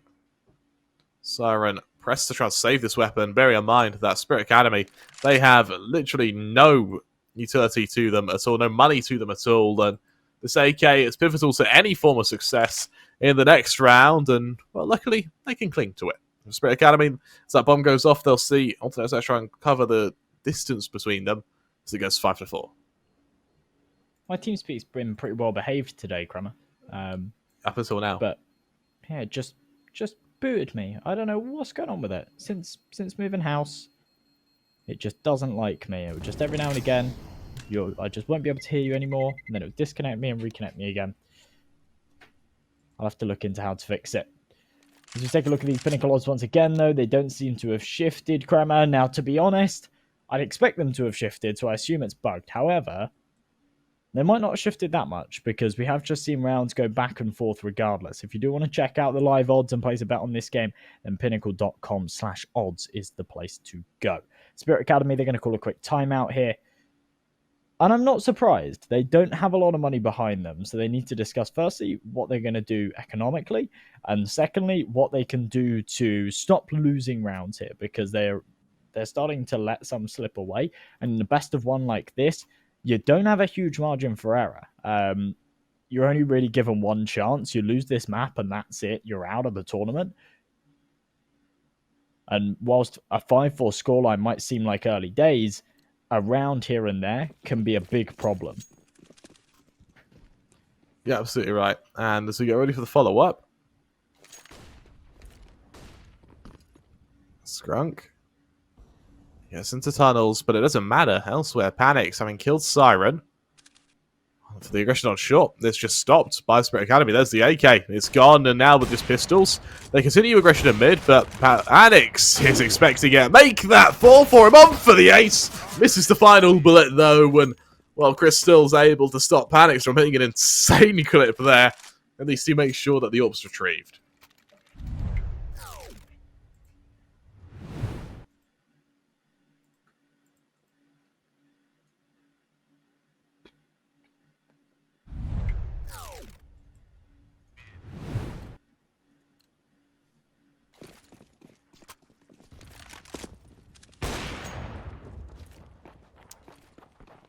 Another slow engagement.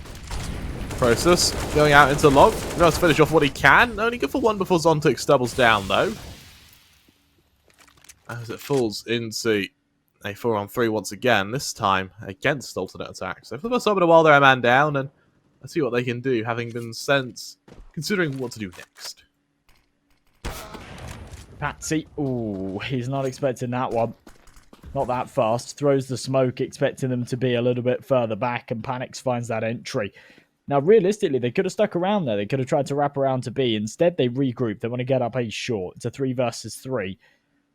And they want to try and push in whilst they know that Spirit Academy are still going to be divided. aTTaX, he has a bad read on this one. He thinks they're going mid to B. He's finally realised that they're going up short. He might be a little late to the party. The timing could be perfect for him, though.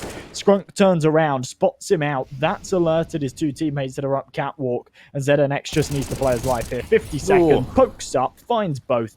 And that is clean stuff for Spirit Academy. Very well played from ZNX. I tell you what, this game, while every time it looks that bit closer, Spirit Academy are just able to ease themselves ahead. And as it gets closer and closer, will they be able to consistently do this? We'll have to see, but it's going to be interesting as alternate aTTaX still stay on the back foot. But once replay's going on, we'll take a moment to talk about Trustly, because when speed is the name of the game, don't let your playing experience be disrupted by slow payments. You can use Trustly to make your payments flow quickly from account to account. With no cards, no app download, no registration, you can try making payments with Trustly at pinnacle.com/odds, where you'll find the latest in-play offerings for Spirit Academy versus alternate aTTaX. So remember that sports should be fun, so only really play with what you can afford, and to keep safe, our full terms and conditions can apply. What are you thinking here, Josh? Spirit Academy, another hold, but alternate aTTaX once again going up short. I was thinking about Trustly, to be honest. And all of my bad experiences with PayPal and just about everything else. Yeah, I'm inclined to agree with you. And I actually quite like these ones, because in this one, we have to mention how you have to be responsible. Which I think is something... sometimes we don't have to mention it. Yeah, it's kind of weird, but I feel like now it's nice. It's like a slap in the face, and we can do it with a clean conscience. Yeah, you can bet. You can bet your disposable income. You can bet your petty cash. Yep. Don't bet your house. Don't bet your nan. Car's all right though. Don't. It's not. It's not. It's not all right. Don't be putting your car in anything. If it's your second car, maybe. If it's your only means of commuting to work, then maybe not. Yeah. It's about being sensible. Yeah, absolutely right. Alternate aTTaX. They turn 180 at the last moment to realise that a flank is coming, as aTTaX gets the first, Crystal onto the second. aTTaX having legged down that member. Crumble and CT means that Flamers gets a 2k for himself, as aTTaX reveals himself in long. Now to the 2-on-2, and if Flamers can get this kill, then alternate aTTaX might be in the money here. Well, Spirit Academy might be, that is. Flamers deploys that flash, but they swing into him. Crystal finishes the job. aTTaX knows where both members are, but he can't risk fighting them, as he lets that bomb go off, and alternate aTTaX, I'll equalise off the back of that. Yeah, we continue to bounce back and forth. Alternate aTTaX bring it back 6-6. I'm interested now to see if they can pull away. Spirit Academy, as you said previously, they've been really good and really consistently kind of biting back. As soon as alternate aTTaX start the scoreline, as soon as alternate aTTaX look like they're going to be able to pull away a little bit, we do see these odds shift, and they're shifted to be absolutely equal. 1.877 either way. Now, bearing in mind it's 6-6, the economy ever so slightly favouring alternate aTTaX here. They've got the full investment, and post-buy, they've got a little bit of cash behind them too. For Spirit Academy, it's just down to the pistols. They want to hold on to that money because they don't have that loss bonus built up yet. Let's see what they can go for here. Panicked. I actually kind of like that. It gives them a bit of a one-way off of the start. But he can't capitalise on it. For Spirit Academy, then certainly not contesting long. Not with just these pistols in hand. Well, though, they're certainly contesting mid, as Crystal, who sees the first member, is able to get the kill. For Flamus, will he be able to shut down Crimbo, who looks to open up this B site? Sees him coming. A beautiful flick by Crimbo there. He's synced down in the process, though, so he can't quite follow it up. But he's certainly doing well for the time being now, as alternate aTTaX considering what on earth to do with this engagement.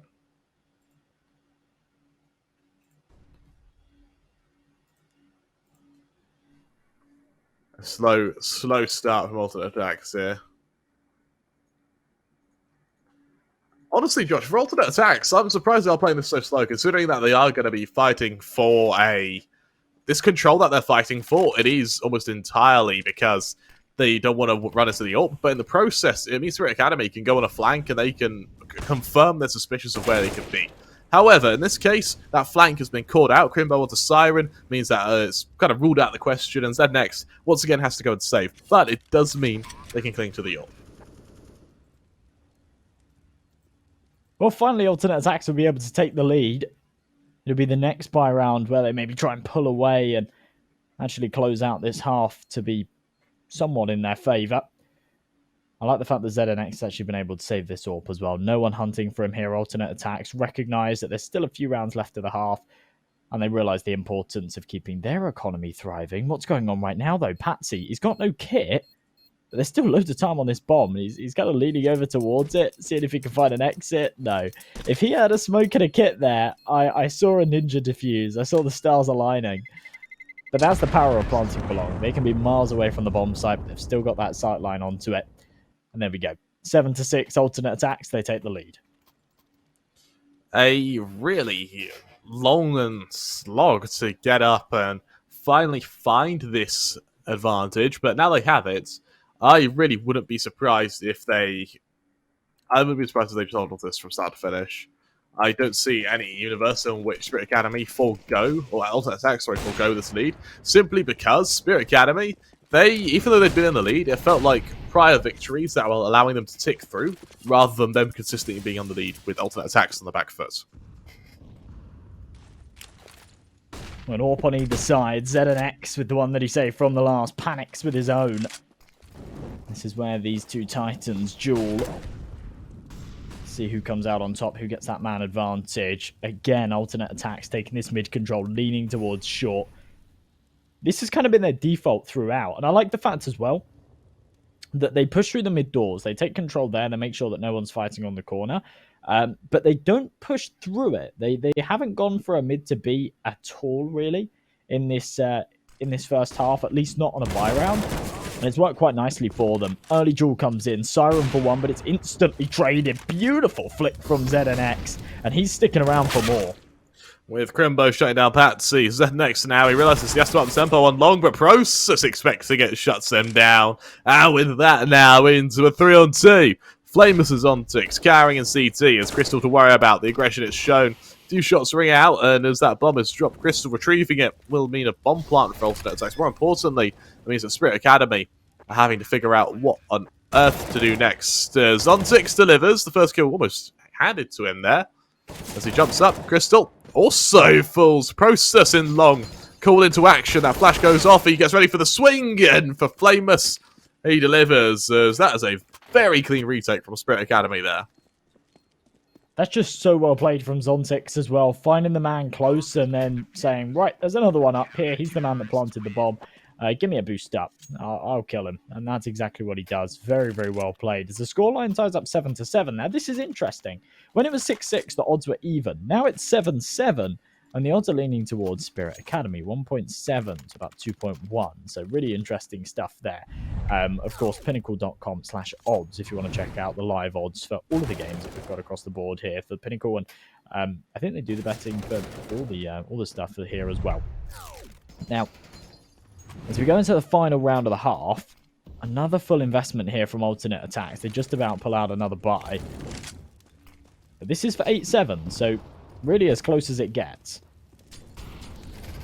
Yeah, about as rough as it does do for this game. And as mentioned, I kind of thought this would go close, but as for this close, my worry is that when alternate attacks is their CT side, it may be a done moment for Spirit Academy, unless their T side is able to give a flurry blaze, like what we're seeing from ZenX. As Crystal falls, Batsy and Siren stack up.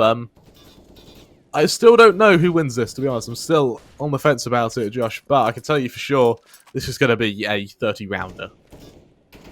Yeah, possibly even more, to be honest. I'm quite surprised there. ZNX lined up perfectly with Panics through that door, fired off the shot, and it was him that took the damage. Beautiful flash there from Siren to allow Patsy to swing out through short. It looked like he found a 3k, but he didn't. He only found one, but his teammates chimed in for the rest. It's an 8-7 half here for Spirit Academy. We see the odds swing even further in their favour as they go into this second. And as you say, it's still anybody's game for the taking here. It's far too close to call it. It absolutely is. And Star shots down, shrunk there. That second was just perfect. Process didn't know what hit him, frankly. And Spirit, with the pistol round now, could definitely build a significant lead. But we are trying to, for now, they're trying to piece together where the follow-up can be from, and it's what they can rely on. As Patsy, quick kill, Scrunk falls, tries to double down, and well, that flash from Famous. That's certainly something to worry with. There's alternate attacks, they lose 2 members instantly. What on earth can I do from here, Josh? Wow, that's the quick round. Yeah, that is impressive stuff from Spirit Academy, and it shows, it shows confidence and it shows a lack of respect. They say, right, even though it's close and people might be thinking, oh yeah, who's going to win this one? they say it's us. We're on this T side, and we just don't care. We're just going to fly in. We're going to take all these jewels, do what we want. And that's how Patsy opens it. Look at that.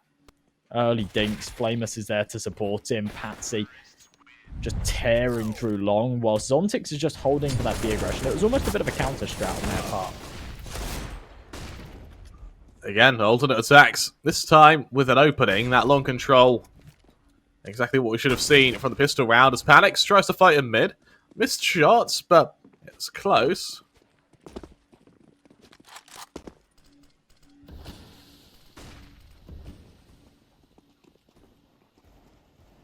Now for this side. Scrunk able to deliver with a kill to Flame as he tries to double down. It's messy though.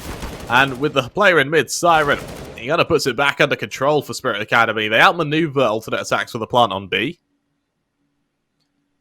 The Siren tries to follow up. Process.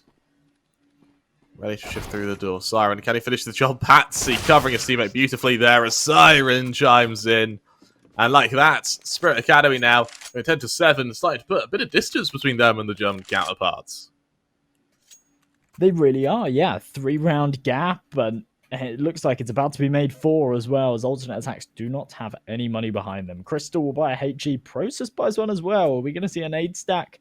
We certainly could. There's only 2, though. I was hoping to see a third. Nope. Only the 2 nades. Certainly could do some damage, sponge up their opponents, allow the pistols to do further. And there we go, it goes into long. Decent damage done onto Flamus, but Siren's there to support him, and he's going to make sure that those pesky USPs fall right away. These pesky USPs, as you mentioned, they're like mosquitoes, aren't they? Just the USP in general, which is where, on its own, it can just be annoying. But every now and then, you just get double dinked, and you're left with just a very uncomfortable spot for what will be the rest of the game in this case, as Scrunk tries to dink down one of these members, unable to do so though, as instead it falls into a 5-on-3 in which Spirit Academy should, unless something goes catastrophically wrong, make a very relatively easy 11th. Panics, Crystal, both close to this. Tiny gap in the smoke to work with. It's a beautiful headshot onto Siren. Flamus is close as well. He's low on health. Crystal's actually managed to push through and find that AK-47, but it's Patsy. Oh, he comes in from behind. I thought that had come through the smoke there. I was quite impressed, but no. Wow, these odds have seriously shifted since Spirit Academy have gone onto their T side and shown that maybe it's their better of the 2 halves. They've pulled away by 4, and the odds certainly pulled away in their favour too. Alternate attacks in a tough situation here. They do go for another buy-up, but it's kind of a must-win round for them if they want to keep this one contentious. Otherwise, Spirit Academy just going to run away with it. Yeah, absolutely right. And for the remaining members, let's see what can be done for a alternate attacks defense. Spirit Academy, once again, with long control. Patsy, bit of a lurk in tunnels. aTTaX ready for him, though. Means that Patsy doesn't risk re-aggressing. Eventually he does, and wow, that's quick.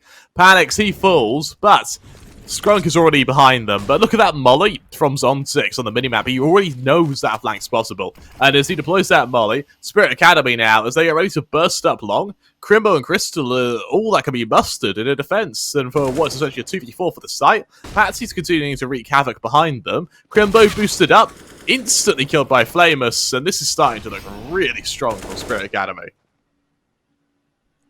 Is this going to be a flawless round for them? Scrunk coming in from behind? Yes, it will be. Patsy, he's on a tear right now. 4 kills in that one as he puts himself 21-11.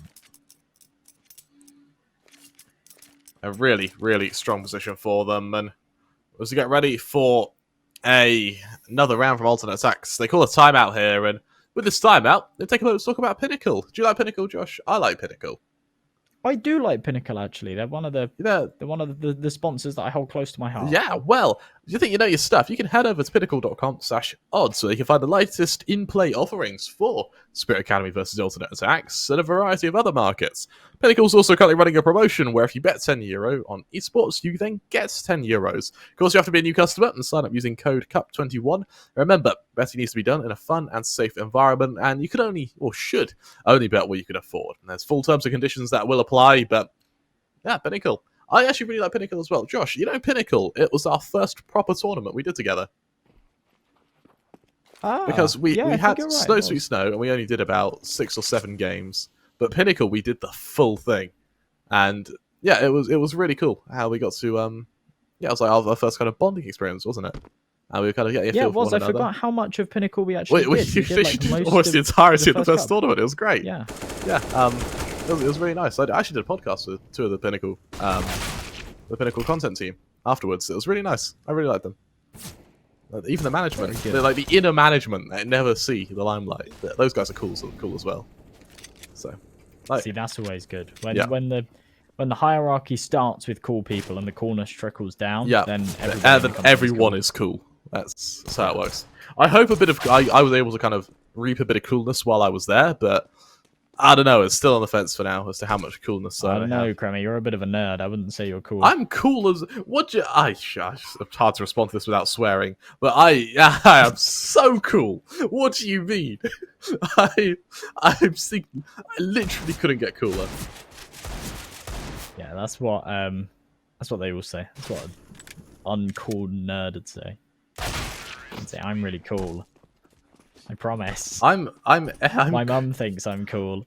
I'm epic and cool. Whatever. Go play Fortnite or something.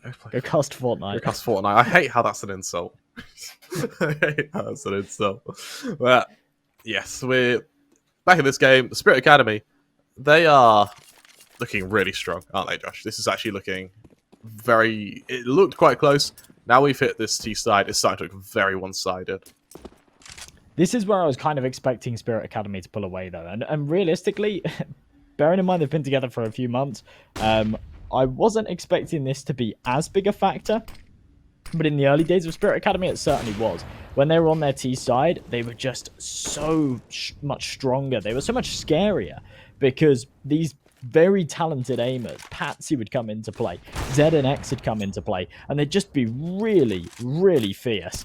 Nice shot from Panics, does bring things back into a 4-on-4, and if anything, it acts as a bit of a deterrent here for Spirit Academy, who were looking to try and go for a bit of a mid-B split. Now they've said, oh, maybe not, Panics is on the angle, maybe we need to aggress elsewhere. There's a double-up setup in play, though. So if they do head over to A, they might not be expecting Crimbo on this site. The C4, though, still in the T-Spawn, so they do need to get a wiggle on.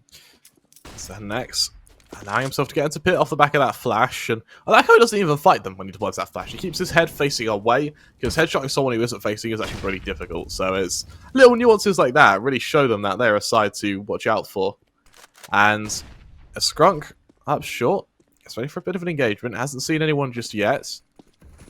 Instead, as these smokes go down from Spirit Academy, they continue to keep alternate attacks at arm's length. Siren hiding in the smoke now means that Skronk and Crystal are able to chime in, but ZNX, that flank is just perfect. It finishes the job. Crimbo left in a 1v2. Low HP on both the members, mean that Crimbo is in a very, very winnable position, but he needs to stop this plant, and as the volley lands right on him, that's such a good read by Spirit Academy there. ZNX, that's masterful. That really is incredibly played. ZNX is sitting 20-6. I mean, that is nuts. Patsy up there on 23, but he's got 12 deaths. ZNX has kind of been the clutch man, the player that's been staying alive in so many of these scenarios. And the fact that he's got less deaths than his opponent has rounds is seriously impressive as we go into round number 22. Alternate attacks without any money behind them go for a bit of a shaky force buy. Instead of the double AWPs, it's the double scouts, 3 Deagles to accompany it. And Spirit Academy looking to put themselves onto map point here. And this is a best of 1, so map point kind of means everything. Flamus having to peek into one of these members. Sees Crimbo. Doesn't quite see him in the smoke there. Eventually he does on the re-aggression. Brings out a few shots though. He knows full well that he might be pressured here, and he just backs off. Look at that read from him. On the flank though, Process able to finish the job. As it falls into a 5-on-4. Panics awaiting the engagement. Does a bit of damage there. Doubles down and switches to USP. Can't quite get the kill though. Now these scouts are seriously deadly, but ZNX is so bloody quick. And now these Deagles, with 3 players on low HP, these Deagles are really a sight of thing to behold. And well, the nade is good for one. Into the 3-on-3 now. Crystal peeks into them. Caught out by Patsy, the one man who could withstand a deagle shot. Proves why, but now Process, what can he do? Good for one. Can't turn for zontix. As zontix follows through. Crimbo left in the 1v2 of his own now. And as he goes up through the smoke, ZNX finishes the job. An insane performance from him so far. In a Spirit Academy go 15-7 up. This is where we might see them try and close it out.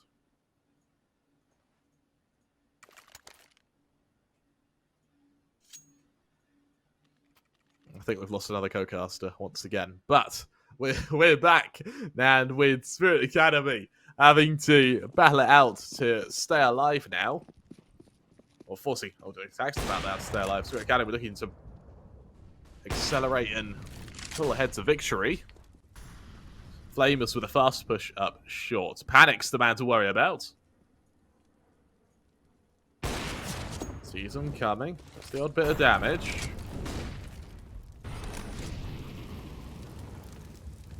To get ready for the engagement.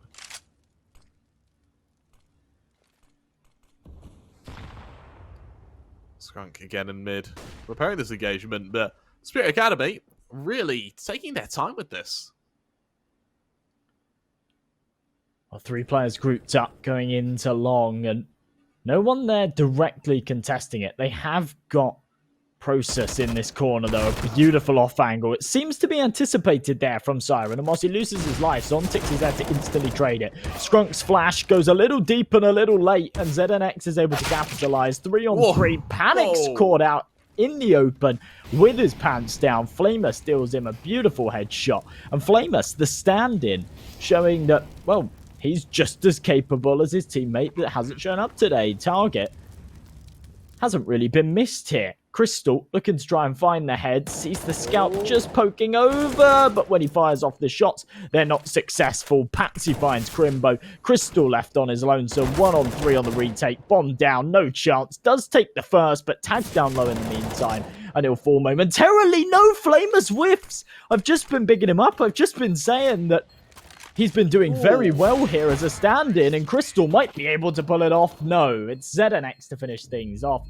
And Spirit Academy, they take the win 16-7. And those odds, well, they come up, but maybe they're a little bit late. You can't place a bet. The game's finished, and alternate attacks are out of the Pinnacle Cup II.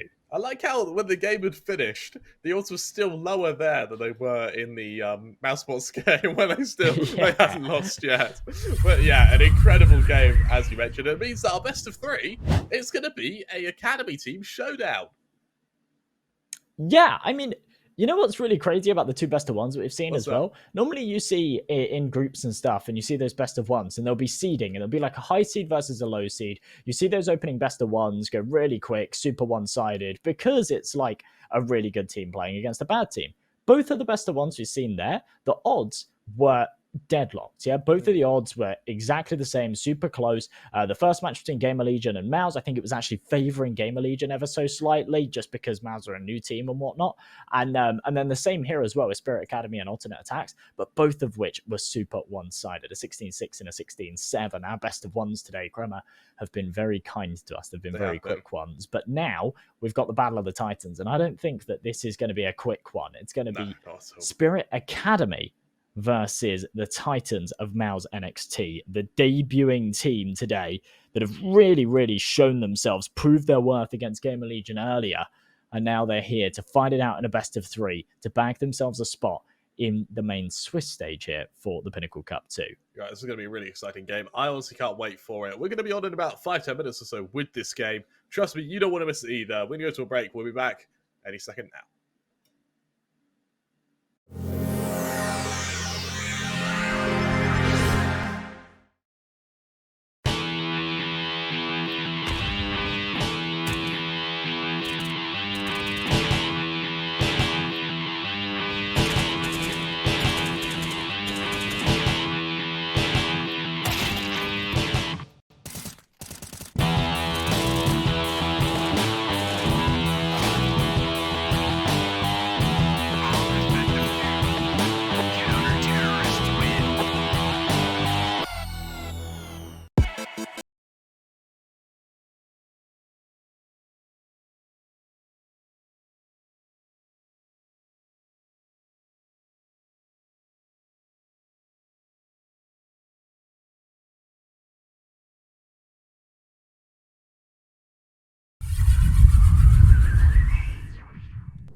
Hello, hello, hello. Welcome back to the Pinnacle Cup. We've got mouz NXT versus Spirit Academy. It's the battle of the Academy teams, and it's a chance for either side to really prove themselves and deliver when it comes to this main stage. I personally am really looking forward to seeing who wins this, and I really am looking forward to seeing who's going to be able to deliver when it comes to this best of 3 series.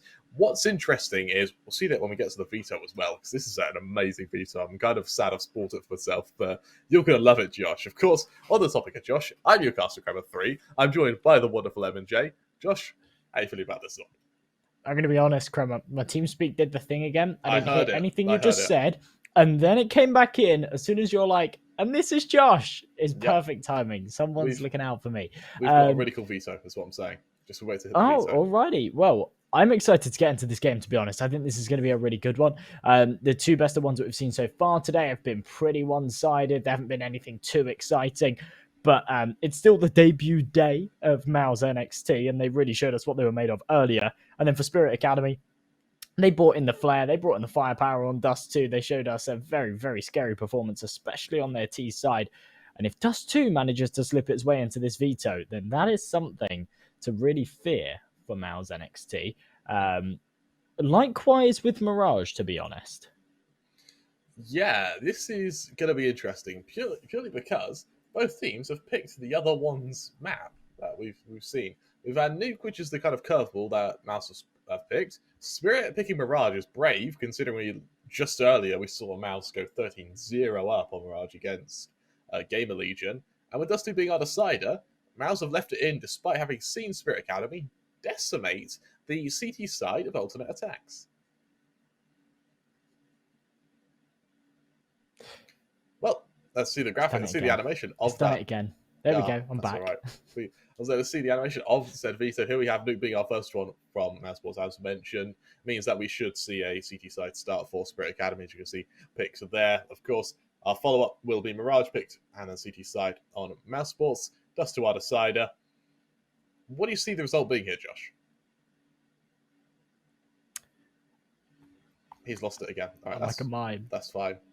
Well, tell you what, I personally see this being a 2-0 for mousesports. I think that Spirit, while they're strong, and while they were really strong when it came to Dust 2, that quality, their strength on Dust 2, I don't think is as good as mousesports' strength when it comes to Mirage. mousesports having picked Nuke, I assume are going to be playing it anyway, and so because of that, I am leaning towards 2-0. Josh, who do you think's taking this one? And map count as well, if you want to be as so brave. Oh, alrighty.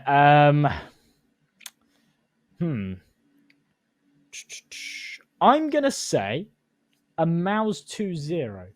Yep. That's where I'm going with this, all right? Because if it comes down to Dust 2, I think Spirit Academy win it, right? But by the fact that mouz NXT have picked into Nuke indicates to me that they've been practicing Nuke. Yeah, that really does show me that they've been working on that map. They wouldn't pick into it as the first map of the best of 3 if they hadn't been. It's a map that Spirit Academy aren't too bad on either, so it's not like it's a target pick or anything like that. In fact, they're actually quite good at it, so it's certainly not a target pick. Then going into Mirage, mouz NXT were fantastic earlier against GamerLegion.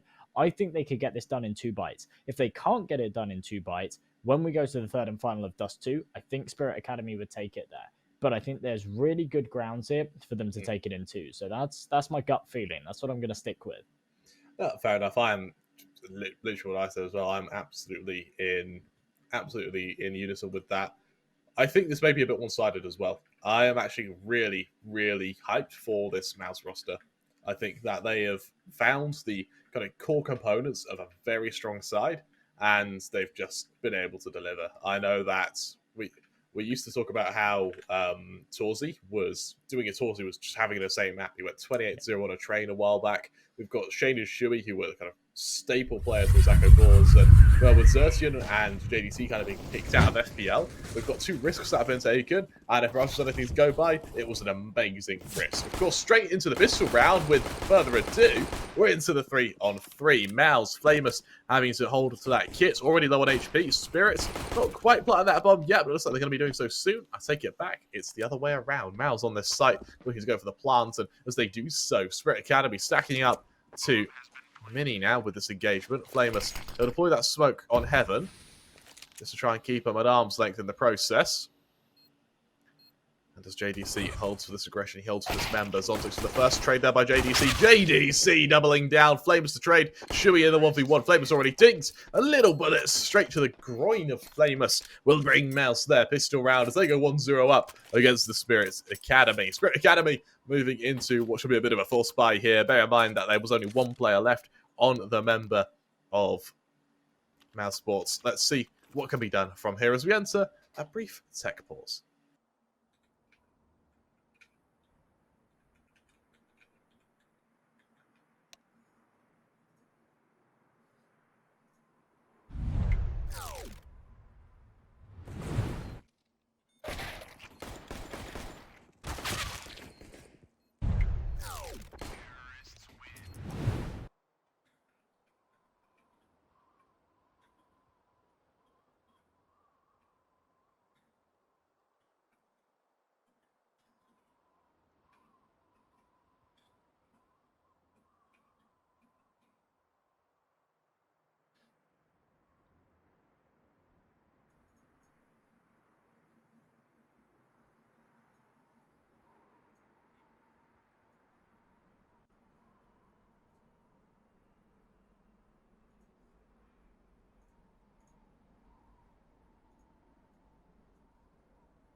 Well, I'm not sure if you heard that. In fact, maybe you didn't hear that. That technical pause, it wasn't for the players, it was for us. Hopefully it's all fixed.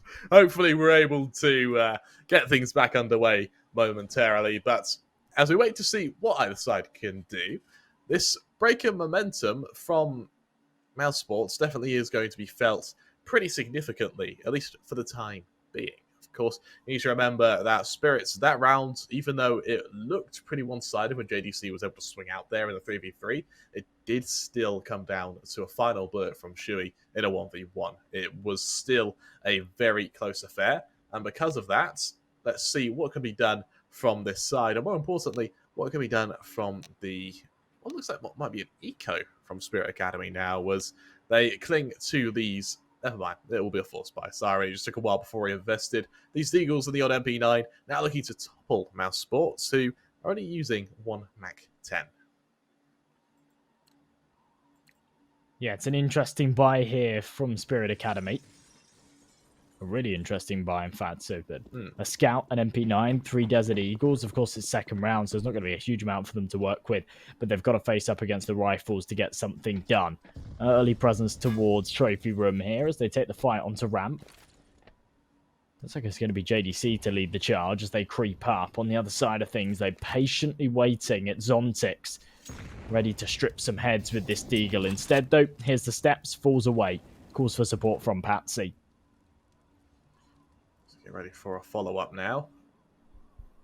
mouz just poised in ramp for the engagement.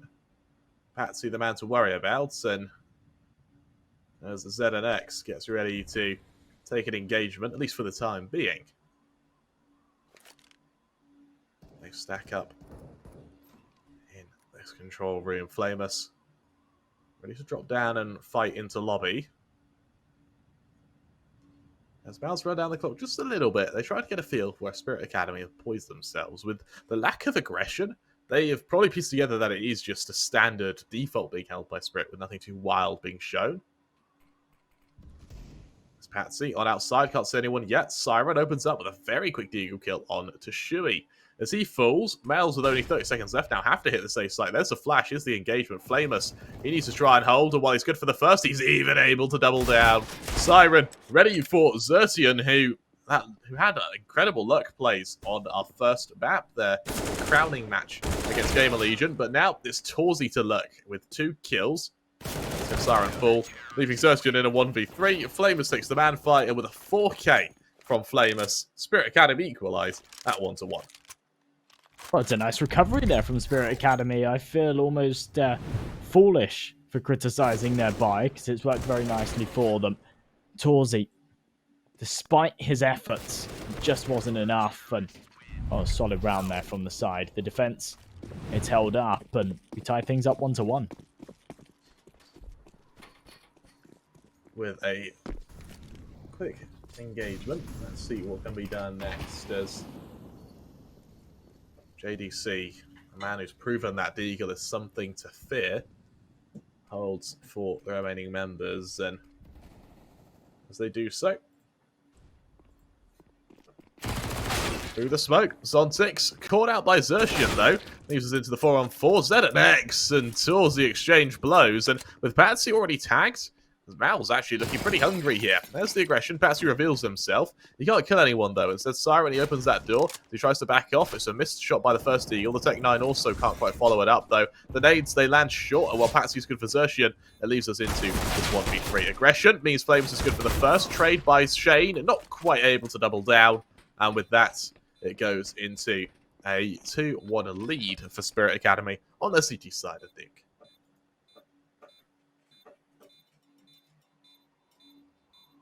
Well, that's going to break the economy of mouz NXT, isn't it? They get the bomb plant, so it gives them a little bit of extra money. They will have maybe something to work with. A couple of pistols could come out here with the $2,400 loss bonus, though. Maybe they do just want to hold on to that extra money that they have. Gives them more util to work with moving forward. As we see those odds come up, pinnacle.com/odds is the place to go if you do want to see all the live odds for the matches. But we see them ever so slightly favouring mouz NXT, despite the fact that they're at a little bit of a deficit here in the early days of Nuke. They're on their T side. It's their map pick. And to be honest, I don't disagree with them. Yeah, absolutely right. And as Shane opens it up, Patsy domed by that Deagle. Dink onto ZNX outside. He's able to recover with a kill onto JDC. And we saw in Dust 2 that ZNX, once he had Norp, he is ruthless. Shui, on the other side of this fence, is almost daring Flamers to peek into him. Well, Flamers hasn't just yet.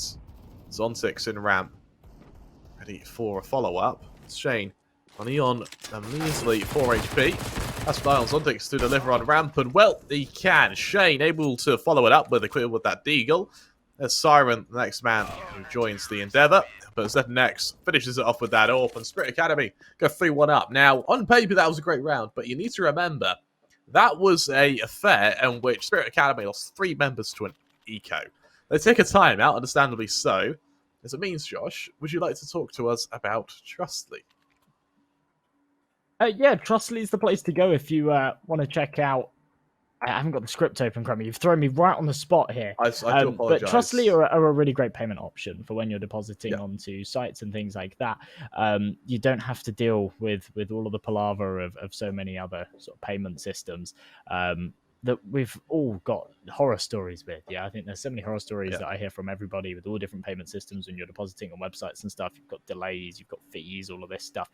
Trustly are just the best service to use for when you want to deposit, especially when you're depositing over on Pinnacle, if you want to place any bets on these games. So really, definitely a payment system to check out. Yeah, absolutely right. And for Spirit Academy, this is a tough spot for them. It's a very tough spot for Spirit Academy, and you need not so much in the fact that they're 3-1 up, but more in the such that they don't have any money either. This should have been their bonus. Instead, mouz now fighting to reset Spirits, which feels weird to say, considering the fact they've lost the last 3 on the bounce. But with a slow start, we've got the AWP of ZNX rotating to the top of Secret, ready for this engagement. As they do so, Torzy holding. He's ready for a follow-up. Sees him coming. Can't quite take the engagement just yet, though. So next peeks into him. Oh, that's quick from Torzy. He takes the crown off the ZNX there, and the Shui forces Zontix in ramp. There's Shane to trade. The Polish duo just opening up ramp completely. With the mouz already establishing control in Secret, this should be a very quick take for them. However, Secret isn't the target. Ace site is. Patsy now having to rely on the ace site hold, means as Flamus retakes ramp, Patsy is one of the only members who can stop this. A 3-on-3 equal pegging for either side. But Patsy, having hidden the angle, I think he hears the players move around on A, and instead he just aggresses, meaning he can by all intents and purposes, just avoid these members. Torsi good for one, Patsy to trade, Desertion with a nice kill onto Flamus, leaves it all onto Patsy on just 27 HP to win the 1v2. A couple of seconds left, he's good for the first try to double down, able to do so. And with that, Spirit Academy, they go 4-1 up after a massive play from Patsy there.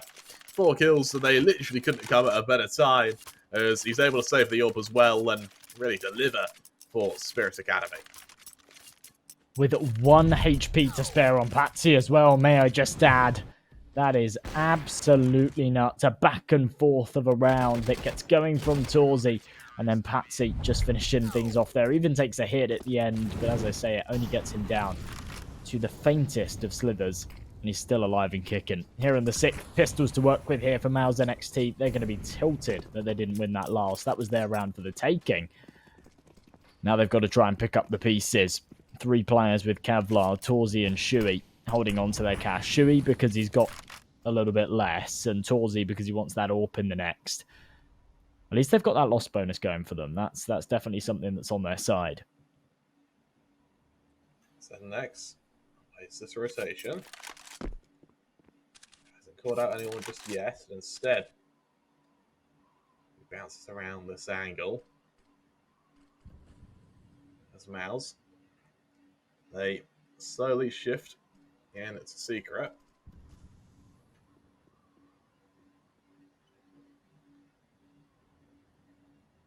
As they do so, Spirit Academy only proving to be the side to watch out for.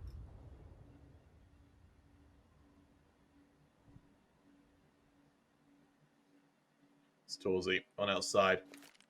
It's ready for this rotation to the defense, and with 30 seconds left, mouz now only restraining the element of surprise, and Spirit Academy seemed pretty outmaneuvered by that. Seemed caught completely off guard as aTTaX on ramp. Takes a few bullets early on. Torsi starts going outside, tries to finish off Flamus, attempts to do so, sees there's 3 members who are ready to fight him.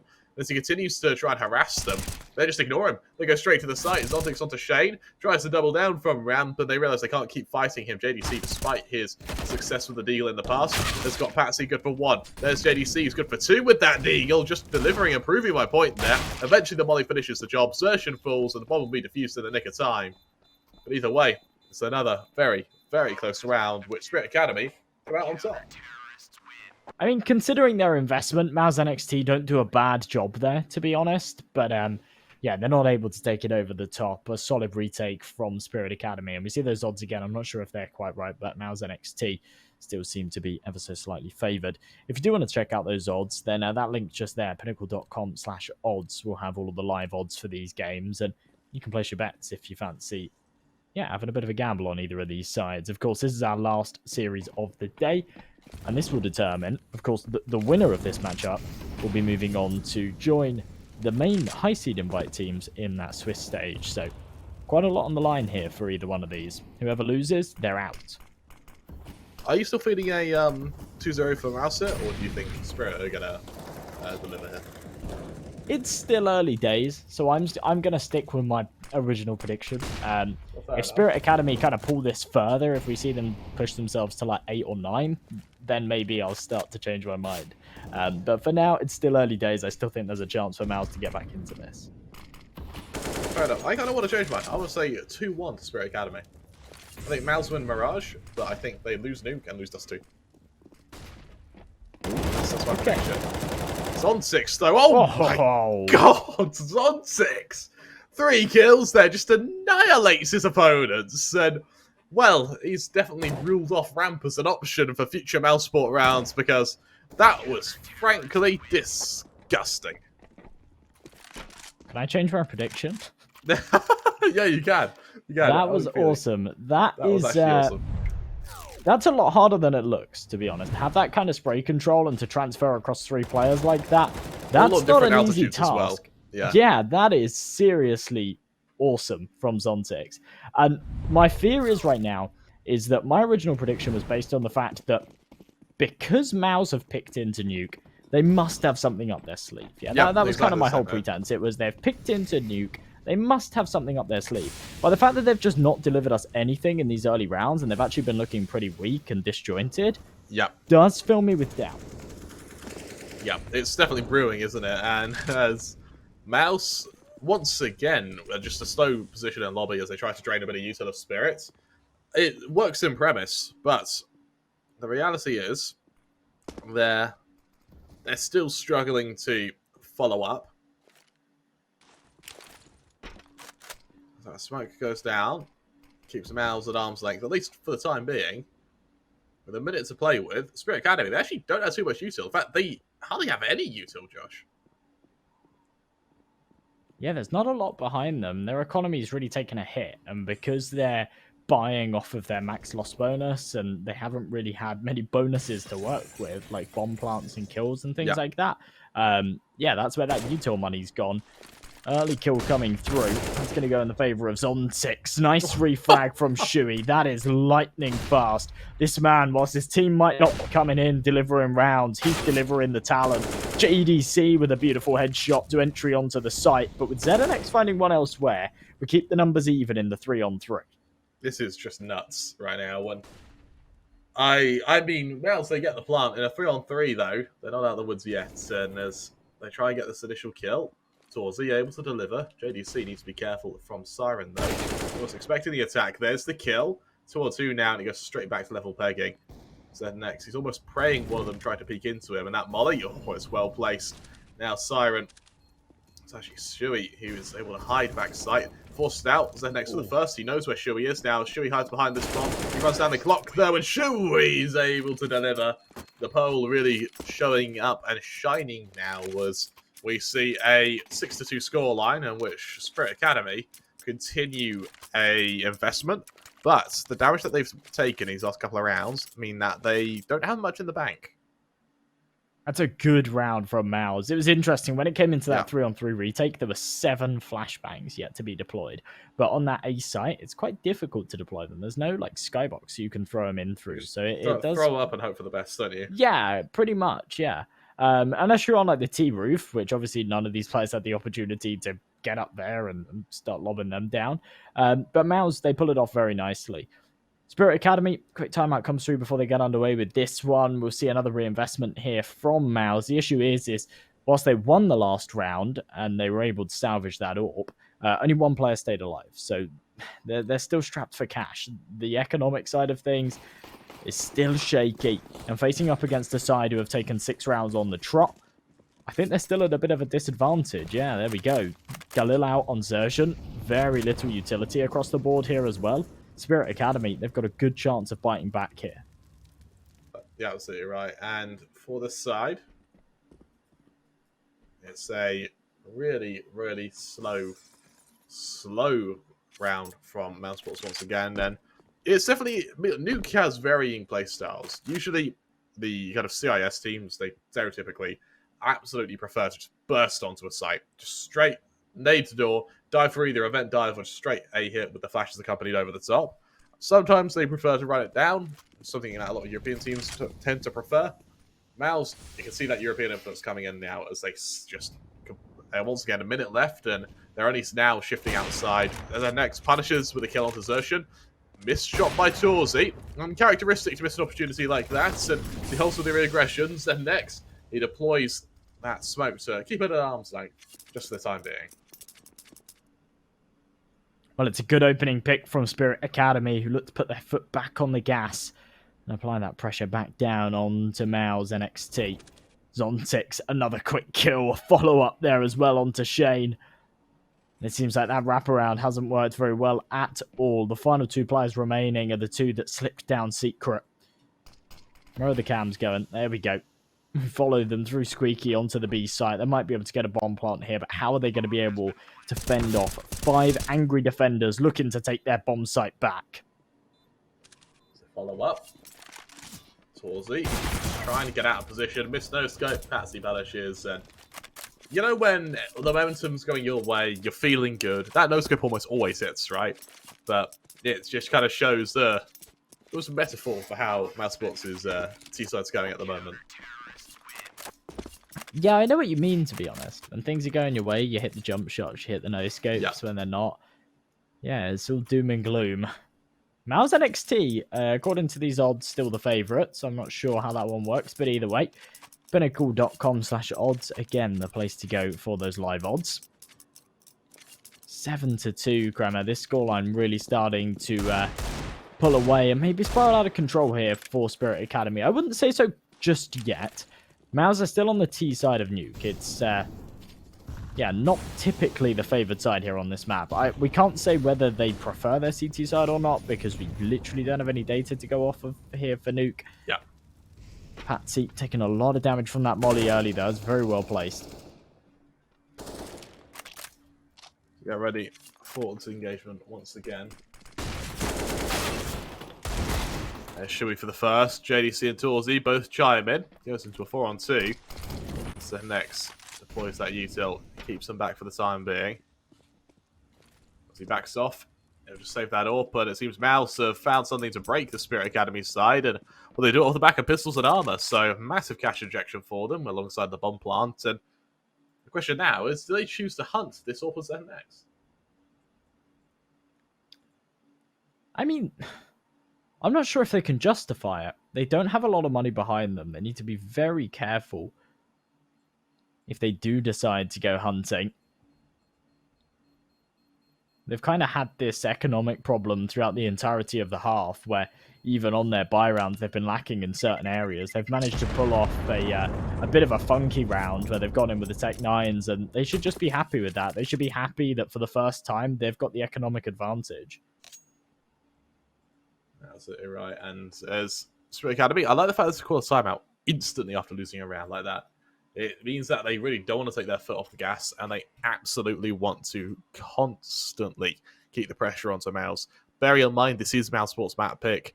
They can't afford to go into this and be decimated.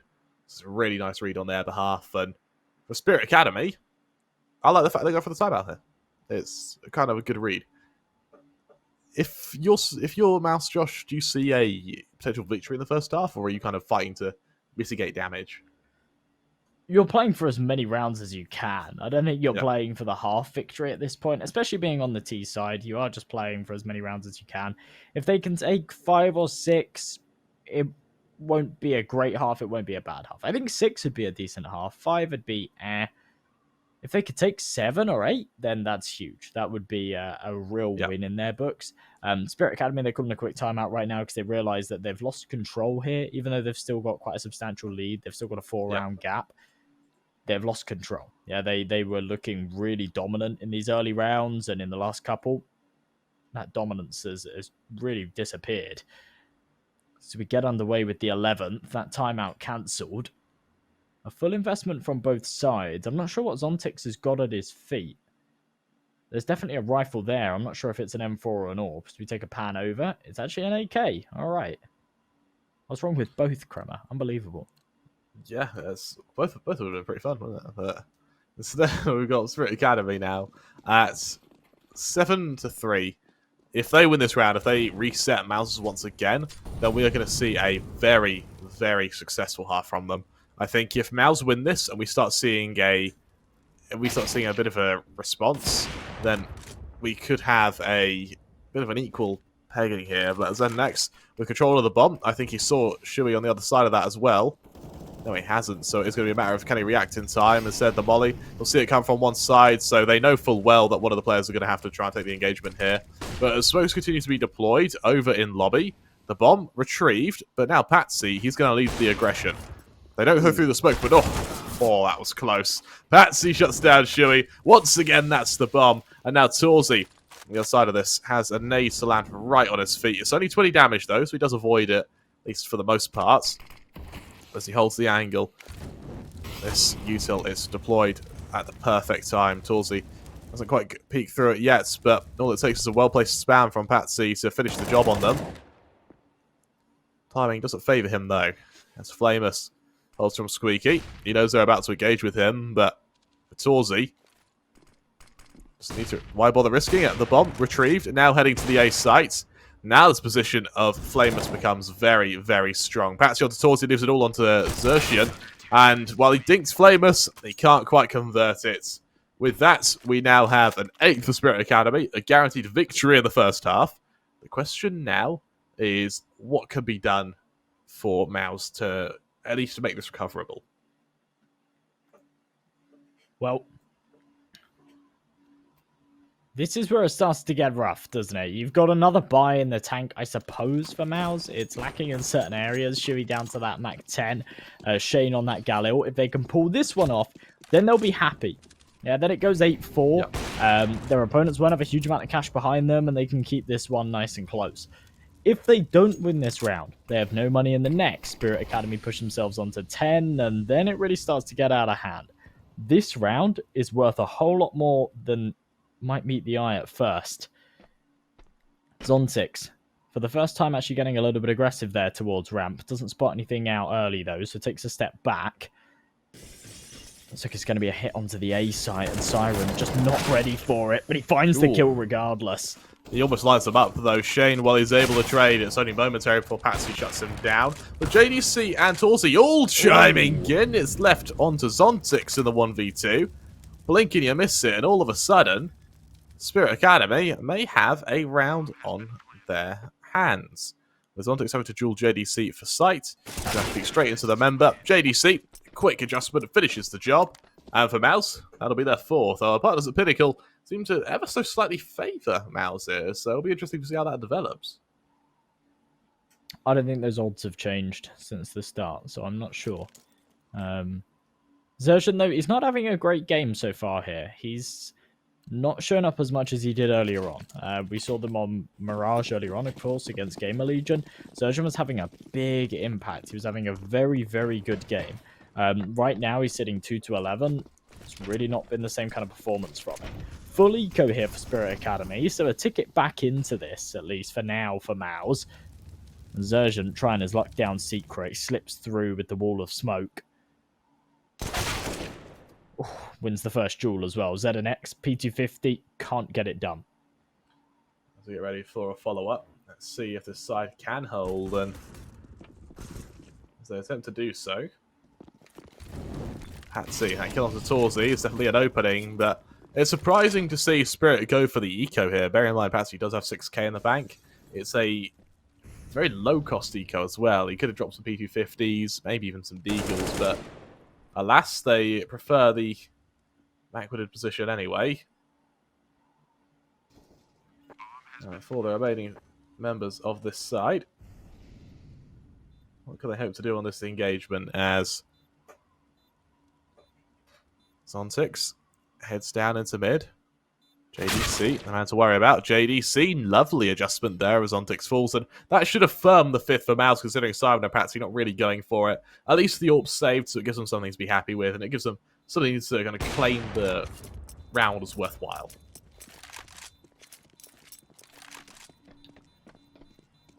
Yeah, I mean, Patsy's done a good job at finding that AWP, to be honest. Bearing in mind it's a full eco, 2 kills is considered as decent damage. 8-5, mouz. They've put themselves at a reasonable benchmark. As I said before, kind of 10-5 is shrug your shoulders, say, okay, it's not too bad, especially considering they were 6-1 down. If they could take one more, though, on top of that, that would turn this into a decent T-half here for Nuke, and a well-recovered half as well. Bearing in mind how good Spirit Academy were looking at the start. This is mouz's map pick. This is their turf that they need to prove themselves on and realistically win it. And it looks like they're going down for secret control again. It worked out nicely in the last. Why not try it again? So next, this angle with Torsey. This battle of the AWPers has been an exciting one. Both members are just so flashy, so instrumental to the success of their side. Torsey not quite fighting the player in locker, though. Doesn't even go for the pre-fire. Instead, he relies on ZNX to be the man to be the first to rotate from his position. There's Shuey. Holds the angle. While he goes out, here's the aggression now, and as the A site slowly becomes besieged, Torsey doesn't even want to face that next. He doesn't want anything to do with him. Instead, Flame sees them coming. Siren for the first. Flameless now hides on A site, realizing he's one of the only players who can possibly hold here. As Shane just sees him, he's going to be swarmed from all angles. Next trades as JDC falls, goes into the 3-on-3. Torsey keeps it a man up for his mouse, though, as the bomb goes down. And for Zontix, it's a fast take on the retake. Comes out of heaven. Xerxian to trade. Zednex in the 1 versus 2. Shuts down the first. Drops down. Flash of the process. Caught out by Xerxian. Giving mouz their 6th. I'll tell you what, Josh, as this gets closer and closer, I think mouz may be about to make us regret our change in prediction.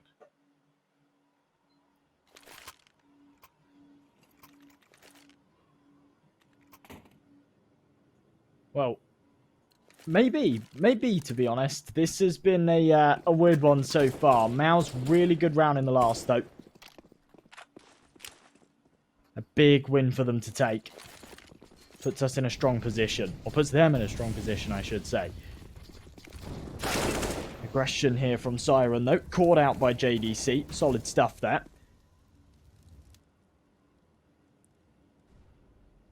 Gives them a man advantage as well. Spirit Academy getting into this one a little bit funky. They're going for the aggression because they don't have the firepower.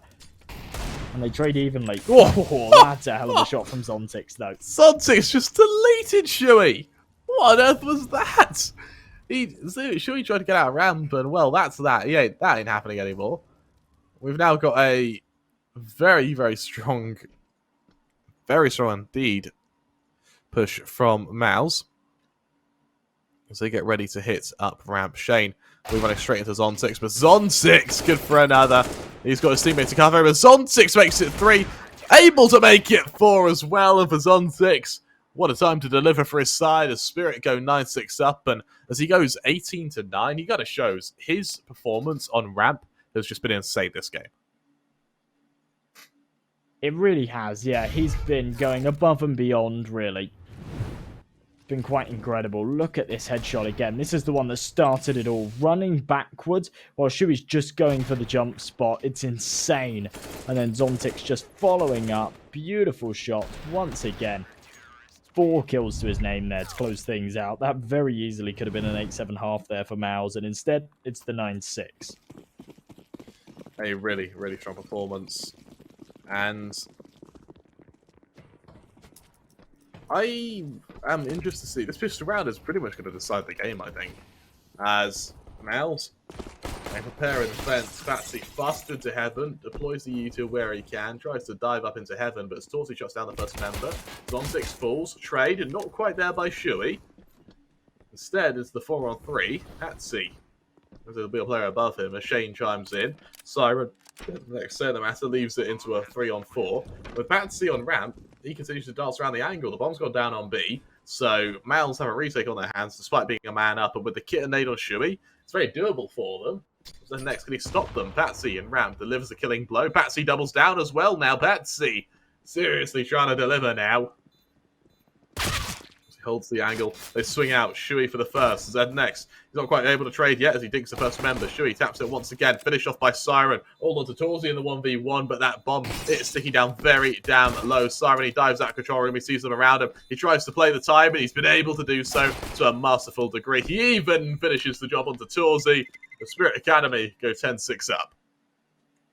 A great pistol round. It comes right down to the wire, but they take it over the top. And what's in store here for mouz NXT now? I mean, it has to be a force buy, surely. They've found a lot of kills as well, so it gives them a little bit of extra money for this force. There's going to be pistols, a scout on Torsi. That is rough. Not what you want in a scenario like this. They've got 4 rounds to try and close just to level out this scoreline, and this one could extend it even further. Josh, I'm starting to worry a fair bit about this mouz side, as while that was a close pistol round, they were still outperformed. Xerxian, got Spirit Academy leading the charge. He has to hide on ramp, and as he does so, Torsi is deployed. Torsi has Shane to lead this charge. Xerxian has to tap down the odd member where he can, instead as the smokes go out. Gets ready for the engagement. Hiding where he can. Flamus, he's good for 1, but it's Zontix to get the remainder. All onto Torsi in a 1v5, and I think it's safe for him to just save this scout, because there's not much else he can do here, Josh.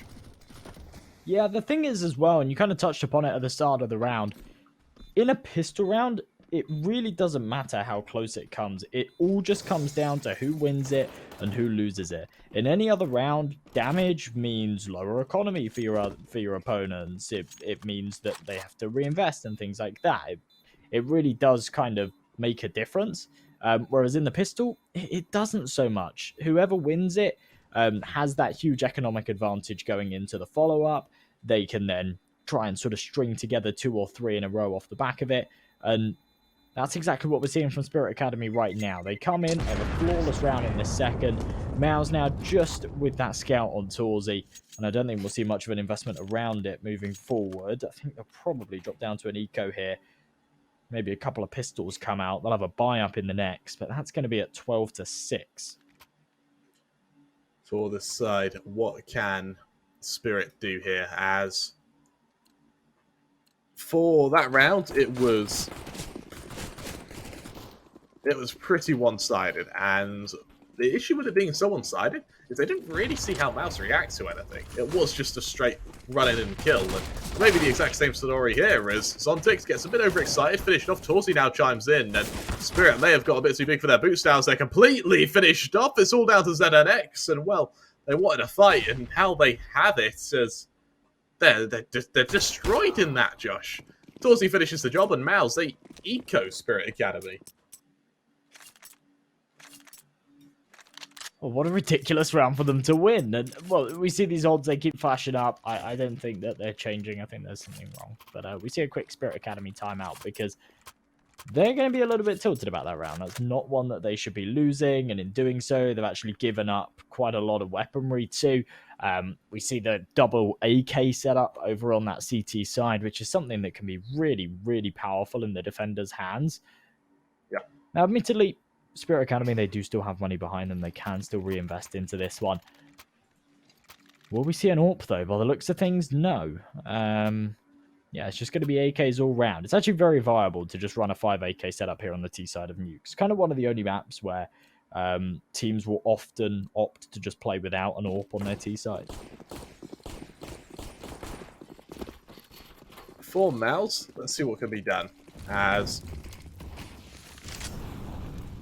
this fullback comes out, and it looks like Xertion playing a bit of a bonus with this Mac 10, but may not matter. Shui, good for one. Torzy through the smoke, good for the second, and just when we thought the side was running away with it, Josh, we've got mousesports who are now in a 5-on-2, having put their foot down and just stomped this Spirit Academy attack. They're now sent straight back to the drawing board, and for the remaining members, let's see what can be done for this Siren now was through the wood. Bit of damage done. Torzy is able to deliver again onto aTTaX. And aTTaX, bear in mind, he's the heavy hitter of Spirit Academy. And usually it's ZNX here. And what I think this kind of shows is the strength of Torzy. And we saw on Dust 2 earlier, I'm not sure if you remember, Josh, where ZNX, he was just single-handedly destroying alternate attacks. He just beat them. But now we've got Torzy with his AWP. He's forced ZNX to play in almost like a box, and it means he can't explode out and spearhead any charge. It means that aTTaX has had to step to the mantle, and now that he's the one who has to deliver, once he dies, there's a lot of trouble for Spirit Academy, which mouz seem to have realised now, as they force the Russian side down to an eco.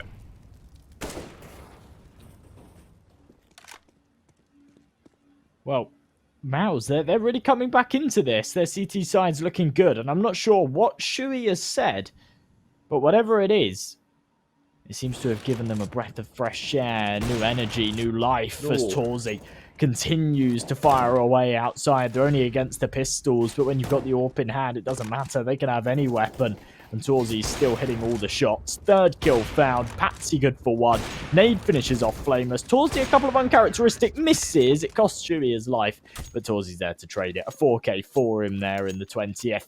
And mouz tie up this gap to within 2 rounds. So really close stuff now. It definitely is. And 11-9. mouz are left figuring... I've been sent back to the drawing board a bit here, for us, Josh. And with a 2 rounds... With a 2-round separation, the remaining members of Spirit Academy go into this full buy, but you'll notice there's no ore. They're holding entirely onto these AKs, and with limited utility as well, there needs to be a fast execution. It needs to work well. There's that execution on outside. Full smokes go down. That kind of standard set means that we should see a bit of a wrap onto the safe side here, Josh. It's fast as well. Only 30 seconds into the round. They're set up. They're ready to go for it. Or at least it could be fast. Maybe they just stagnate for a little bit longer. Wait for mouz to deploy their util. They certainly could. Keep prodding, keep applying pressure. Get them to use all of that offensive utility. Leave them with just maybe a few flashbangs when the execution actually comes in. A minute left on this clock now, and Spirit Academy do need to make a decision. Shuey, drop down to the stairs. He has a good angle if anyone peeks into him. Well-timed smoke as well. Are they going to push through it, though? Yes, they will. Shuey, that's a lot of damage. Perfect ding onto Patsy there. He even makes a bit of noise as the open single door just to try and show presence. And as this bomb, it hasn't fully committed to B. It still needs to go down a ramp, which means it has to engage with Torzi. And, well, that's the problem. When you engage with Torzi, Josh, you have this habit of just dying. And while JDC is there to assist to make sure the job's done, he's merely there as a showpiece as Torzi just single-handedly destroys them. Torzi going huge as he goes 27-13 now. mouz, only one round separates the two of them, and they are looking pretty bloody scary. That's a really terrible round from Spirit Academy, I'll be honest. Yeah. They've not taken any map control. They've come in with a full investment. They've gone for that default, holding for the A aggression. It's good. It works well, yeah? You just hold that default until you get some kind of entry, some kind of pick. They've sent 2 players down secret to open up some space towards B. And instead of opening that space, they've just kind of taken damage, been stuck in the window room, called in a desperate rotation because they're running out of time on the clock, and all funneled into Torzi. JDC now this time, the one to Farmhouse. It's 5 kills, a clean ace. It's only against the Tech 9s. But my goodness, JDC capitalizes and ties up this scoreline 11-11. mouz, they are looking hot right now. He is going to be very happy with that, isn't he? We actually have the replay of Torzi from last round, but only will see JDC maybe in the next replay. But this round from Torzi here was just nuts, wasn't it? But now we've seen 2 hero plays. Oh, we get both back to back. Look at this. All of them, well, not all of them, but 4 of them being headshots. That is just a confidence builder if ever I've seen one. A really, really strong performance from mouz now, as it seems they are starting to fire on all cylinders. Shane takes a bit of damage, so it makes a bit of noise as that molly tickles him. But in that process, will be able to deliver. The answer is he's good for 2, but as Siren and ZNX deploy themselves, it goes into a 1 versus 2. That bomb still not retrieved though, and as JDC gets ready to exit heaven, Siren has to be the one to stop him, or at least prepare for him. Instead, JDC above that smoke, good for the first, realises the second's there. Siren, while he can trade, he now has Torzi to worry about, and I would hate to worry about Torzi as he holds the angle. Siren shifting into him. Likes that flash to try and get a bit of space, and Torzi, having not peeked at all yet, instead is hoping for timing now. Siren has to just push a bit closer. Get this bomb, and he wins the 1v1. Spirit Academy, they've not lost the lead yet, but they're starting to sweat, that's for sure. That comes down to the wire for Siren, and it's actually unfortunate on JDC's part that when he pushes through that smoke, he doesn't get a little more luck on that. Sees the man out in the open, doesn't spot Siren down on the site just below him. Could have walked out, played the Trigger discipline, but it was a dangerous game. And Torzi just couldn't clutch up that 1v1. Surgeon's still having a really weak game here. We see Torzi and JDC up above like the 20 frag mark. Surgeon, I think, it's on 6. Really struggling to deliver here on Nuke, but the rest of his teammates are stepping up to the plate. That's what we like to see. JDC now about to take a duel, turns the flash, takes a couple of shots, but falls away. Realizes there's too many targets, and this time they've got the big guns. It is. I like the discipline. He's now on an angle which he can hide behind once he gets the first kill. He's at an angle which can be supported by teammates very easily. And Spirit Academy get ready to hit this B site. Let's see what JDC can do now against the rolling behemoth of Spirit Academy. He makes a bit of noise. Oh, that's a bit of a blunder. Now, having revealed himself, he's good for 1 before Siren trades. The hole in the smoke, Exertion Can he get the next say in the matter? Unfortunately, at the moment, no, he can't. It's Shuey. Instead, makes a bit of noise. He gets ready to open this door and take an engagement with Siren. Does he expect the close angle, though? And that's an uncharacteristic one. Torsey is Patsy to fall. Oh. ZNX to fall as well. And that is just nuts. This Torsey guy, man, what are they feeding him? Like, famous. He's good for Shuey. And as he falls just for 12 HP in the process, through the box, a bit of tickle damage to say the least before Siren falls, as does the remainder. mouz, they get the defuse, they equalise, and I tell you what, this is ridiculous now, Josh. I wish I had just even the slightest modicum of Torsey's skill, and I'll be a pro player. Like, yeah, fair enough. I would. I'd pay lots of money for a little bit of Torsey's skill as well. He's got enough to share. Yeah. But yeah, 12-12. It's the first time in quite a while we've seen this scoreline really tie up and both teams be on a bye in the follow-up as well. This is Spirit Academy's chance to try and take this lead once again. But for mouz NXT, with money behind them, they could snowball this one. They certainly could. Spirit Academy, outside controls what's on the menu. 4 smokes to give them control and safe passage down to secret. But that means that's almost all their smoke's gone. They've got one left. Torsey, I don't think he's going to go for a pop through the smoke. Instead, he's going to hold, see if anyone peeks into him. It's going to be Shuey, the defender, to hold and try and find the frags here. I quite like how Shuey is just playing for this angle, and he's just swarmed by every member, so eventually he falls. Xerxian, he deploys a flash of his own to keep him back, and look at that flash from Xerxian there! 2 kills to keep it down to a 3-on-3, while Siren eventually trades. The damage, it has already been done. It completely mitigates the fact they're able to swarm Shane there, and as Torsey shuts down Siren, what on earth can they do now over on mouz, over on Spirit Academy, really, because the tempo falls to them. The question falls to them, what can they do? When a Shane on A already expects it to be a hit into him, he just rotates it straight back to full vent and hides awaiting the attack. ZNX will be the first man to peek into him. As he does so, there's a quick execution. There's the bomb to fall. All onto aTTaX. He too's taken down. mouz Sports, if there ever was a time to take the lead, this was it, and they do so. 13-12, and for Spirit Academy, look at their buy, Josh. It's just, there isn't any. Yeah, this is solid stuff. It really is. Xerxian hasn't done a huge amount so far this game, but that's a big time for him to step up. And something that I just want to touch upon now, just because it's occurred to me. All of these other academy teams seem to pick up academy teams in their region, and they almost act like kind of feeder teams for their main team. And like you look at NIP Academy, they've got the Swedish players, you've got Astralis Talent, they've got the Danish players and things like that. Here for mouz, it's a European, like it's a mixed European lineup, but that's what mouz have always been. Other than really far back in the day when they had their German lineups, they've always been a mixed European team. Right now, it looks like they're struggling, and Patsy, what a beautiful headshot to close things off. Torsey's on 31 kills, but this round he wasn't able to add any to that tally. And that is a fast round. As soon as I start waffling, Kremer, they've been playing these slow defaults the whole time. As soon as I go down like a little... with any substance, it's just straight into the fast play. It's just they just rush A. Yeah, ridiculous. Yep, absolutely. And honestly, that was a really great round from Xerxian there. 3 kills for him. Wasn't quite enough to hold the site single-handedly, though. But as we get live into round 27, what can mouz do? As this util's deployed, they try to keep Spirit Academy at bay. Shane expecting the engagement. Torsey holds the angle. Missed shot by Torsey. Very uncharacteristic of him. Does he recover it? Does he redeem himself? And I love how scared Spirit Academy are of him.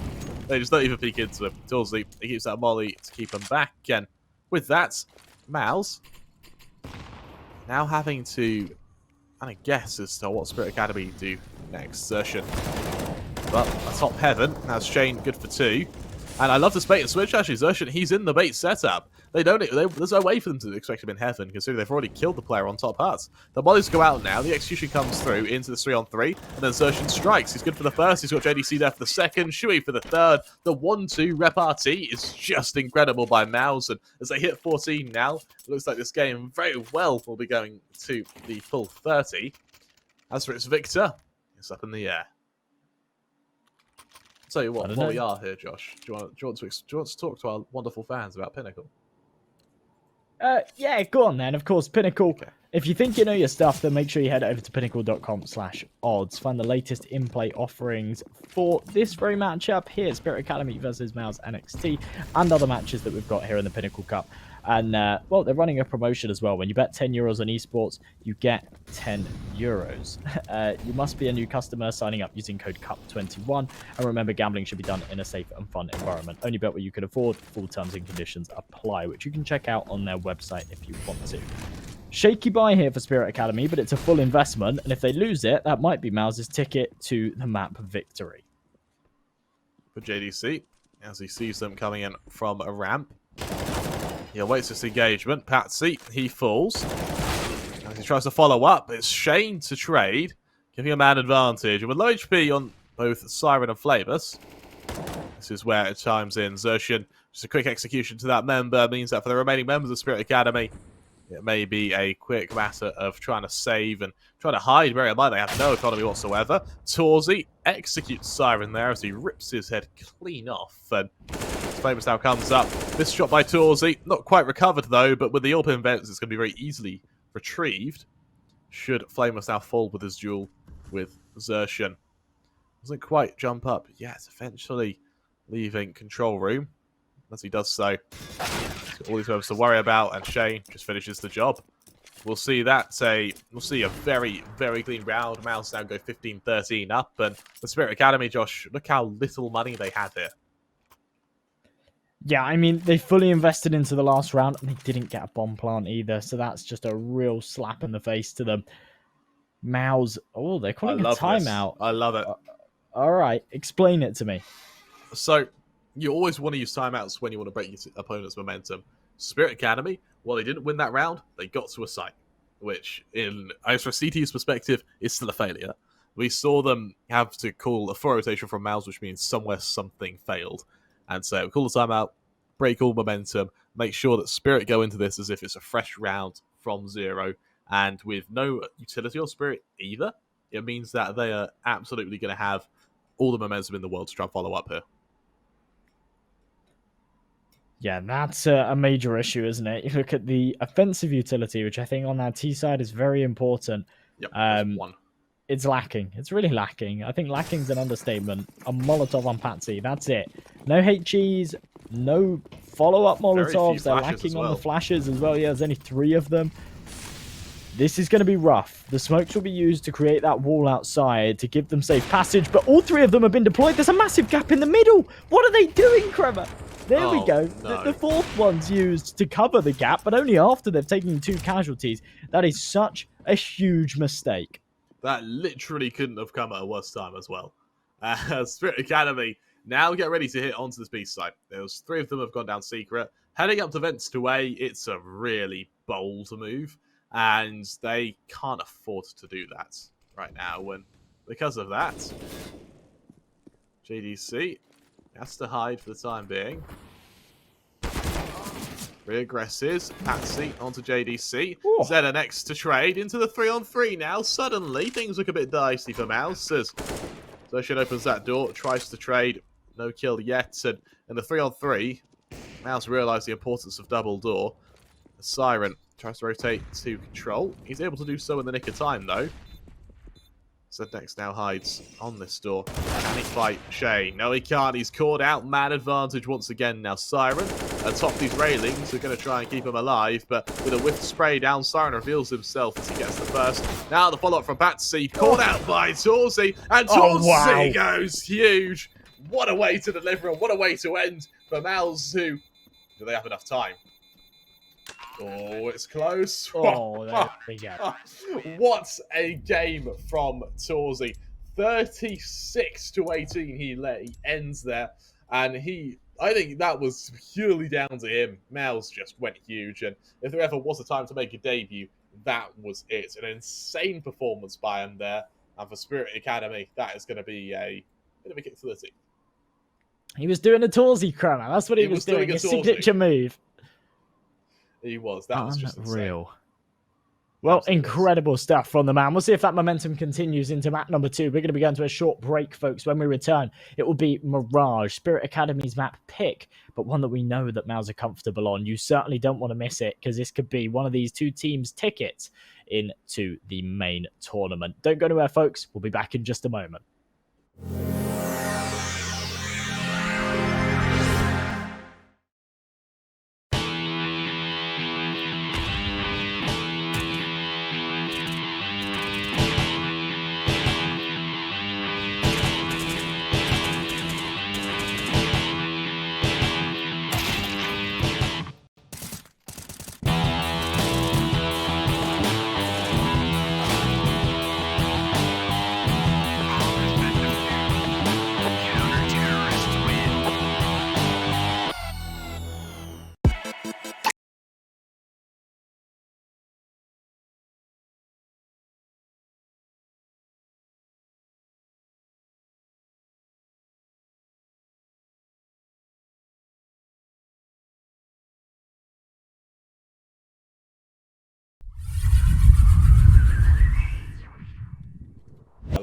Hello. Welcome back to the Pinnacle Cup. And I tell you what, no camera segment, no fanning arsing around. We are straight into the action. mouz versus Spirit Academy.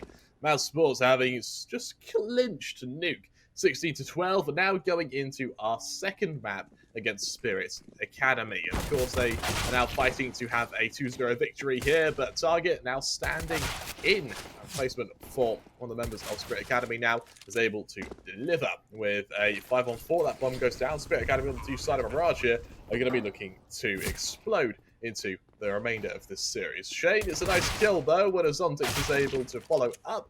Patsy shows them just where that came from. Torzy now one of the lone members are standing. Now the only man left standing finished off as Spirit Academy go 1-0 up. Of course, I'm Mikasa Kramer 3. I'm joined by the wonderful M&J, and it's Target standing in for Flamus, Josh. Well, he's not standing in. He's the main player. He's back. Oh, he's back. You're right. He is back. I apologise. He's back with a capital B. And he's here. And I'm happy. He's got off to a good start here on Mirage, and I'm not sure if that's going to continue, but we'll wait and see. To be honest, his stand-in actually had a pretty good performance, generally speaking. We did see Flamus, that was it. Flamus actually had a good showing. He's sort of had a good day so far, but it's nice to see Target back in the main roster. Siren, big opening headshot here, and the pistols so far being dismantled. Siren with the good opener. Shui looks to try and respond, but he can't do so for now. It's Target to deal damage. Torzy gets one, Sertian with another. But the man advantage still going to Spirit Academy, and it all falls onto JDC's shoulders in the clutch. In the 1 versus 3. Wait to see what can be done from this side as JDC caught out by Patsy. Quick, clean round. Spirit Academy, they go 2-0 up, and with that, mouz are left with a bit of an eco now. A matter of just getting it over and done with. This is the standard CS here. We see first couple of rounds go in favour of whatever side wins the pistol, and then once you hit round 4, once you hit the full buy, that's really where things get competitive. For the time being, it is kind of standard stuff from either side. Well, a full eco here for mouz. I can't imagine we'll see too much from them. They had a really slow start on Nuke, didn't they? It was kind of in the second half, or actually the second portion of the first half, I suppose, and then carried across into the second half, where they were able to really pick it up. We might see the same here on Mirage. We'll have to wait and see. Slow stuff so far, though. With a minute 20 on this clock, Spirit Academy not taking any chances. They know that they're going to be up against pistols, and they don't need to take any major gambles. They can just hold for now. Wait to see if there's any aggression.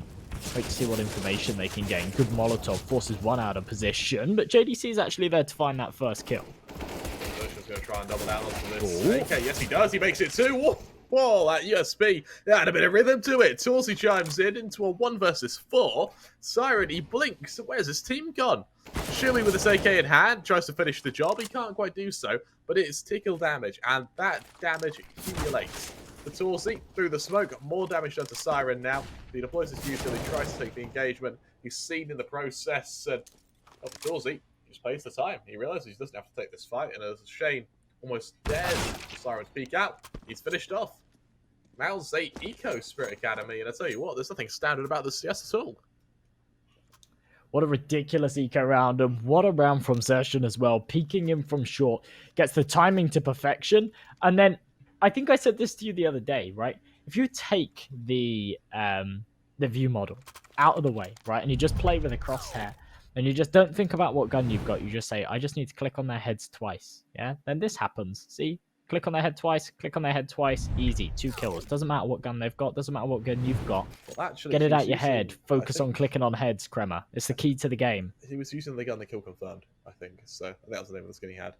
So that actually explains a lot thinking about it. Maybe, yeah. But yeah, stop overthinking things. Just that's true. Move your mouse, aim on head, and then click. It's really simple. This game's really easy. Yeah, you're right. It's easy as anything. I don't know why we're not pros, to be honest, Josh.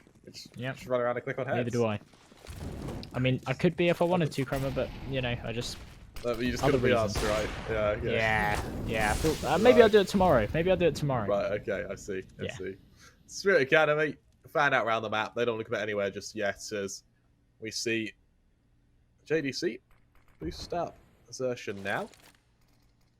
So smoke is deployed. There's Patsy with an insane headshot there. Zertian deleted now. Shui on the angle though, almost challenging both Siren and Patsy who sit below connector. Does Shui see them though as they just get ready for this engagement? There's Patsy. Does he reveal himself? Yes, he does, but only to get the kill. Torzy, quick to trade, peeks out to ramp, doubles down onto target there. Oh, he's continuing the momentum though. He's punished for it as aTTaX gets the kill. For now, Shane, he's in a 1 versus 3. ZNX, instant headshot, forces JDC to now go into an actual 1v3. And that position from Shane was just impossible. 3 angles to fight, all at varying angles, makes it just impossible. For JDC, he might have a better chance here with nades to assist him. That's a very nice nade at that. And as ZNX falls, he hard clears his flank, makes sure that he's always got a chance to keep fighting, rolling, and for the time being, ZNX not quite seen yet. That flash deployed. He leads the charge. Counter flash goes off, and because of that, he just has to back off and save the AK. He tried his best here. Unfortunately, with no kill being presented, there's no way he can convert it. Then as they run off, the Spirit Academy, they make it 3. 3-1. Mouz, they head back to the drawing board for what could be another investment.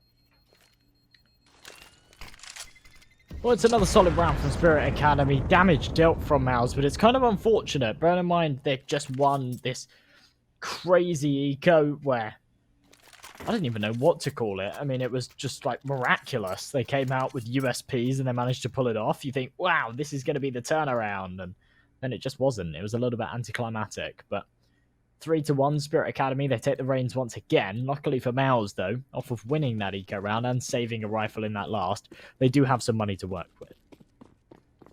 This is a... Bear in mind that the only round Mouz have won has been off the back of an eco. So rounds like this should be fairly comfortable for them. We have that Deagle out on Shui as he aggresses into ramp. Target with only a Mach 10. Definitely at the disadvantage here. Shui.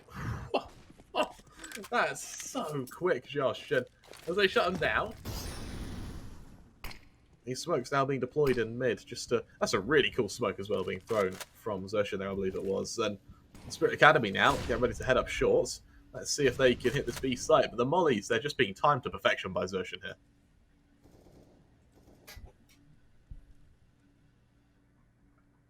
Man advantage for Mouz. Zertian just about doesn't spot the head, but look at JDC's angle. It's absolutely perfect. Beautiful headshot onto aTTaX, who kind of lines up for him. Beautiful shot from Torzy as well as the cross comes in from Siren, still maintaining these advantages and extending them even further. ZNX the last alive, 4 to find, and as he whiffs the shot, Zertian finishes him off. 3-2 Spirit Academy. Whilst they've still got the lead, they now have no money, and this is where things start to get dicey. It absolutely is now. When for a 3-2 scoreline, we have Spirit who are left with a couple of pistols gives them something to work with, but I like how Patsy isn't buying here. That means that an AWP is absolutely going to be used next round, and for this follow-up. mouz continue to just go as a default this time. Bit of a heavy presence on B, and almost JDC tagged down that ecoing member. Not quite able to do so though, means Spirit Academy just try and run down the clock and burn the util mouz a little bit.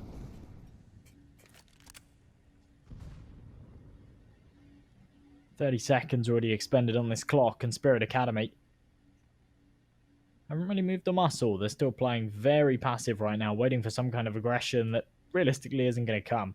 Shui's got that Mac 10 that he acquired from the last, and I like the fact he's held on to this, knowing that they'll be up against an eco. He's looking to get some money with it. Doesn't want to play too aggressive though. Just wants to be that first point of contact. He's not going to be charging up mid or pushing through ramp or anything crazy like that. They're more than happy to let Spirit Academy run down this clock. The more they run down the clock, the more pressure's applied to them, or the more chance there is, realistically, of them dying after time, which would be horrendous for them. For this side, let's see what Spirit Academy can do, as they're going to be able to burst into connector here, and with the element of surprise, mouz may be in a bit of trouble because they seem fairly committed to thinking this is going to be a B hit. And there's the tempo. They've increased it at the perfect time. The Mac 10 is Shui. What good can it do it against a firing squad like that? He's only good for one. Torsey now is going to be swarmed as well. The USP, while it's perfect for him, the team kill makes it even better. But now with the AWP duel, Siren's able to follow up. Siren not quite legging down the player in connector, but he's done the damage already. 2-on-2, with aTTaX unable to retrieve a weapon though. His JDC might be able to get this kill pretty quickly. So that smoke gets deployed. Siren peeks out, missed shot, punished by Xerxian. Spirit Academy, they lose this. But I tell you what, Josh, that was really closer than it should have been.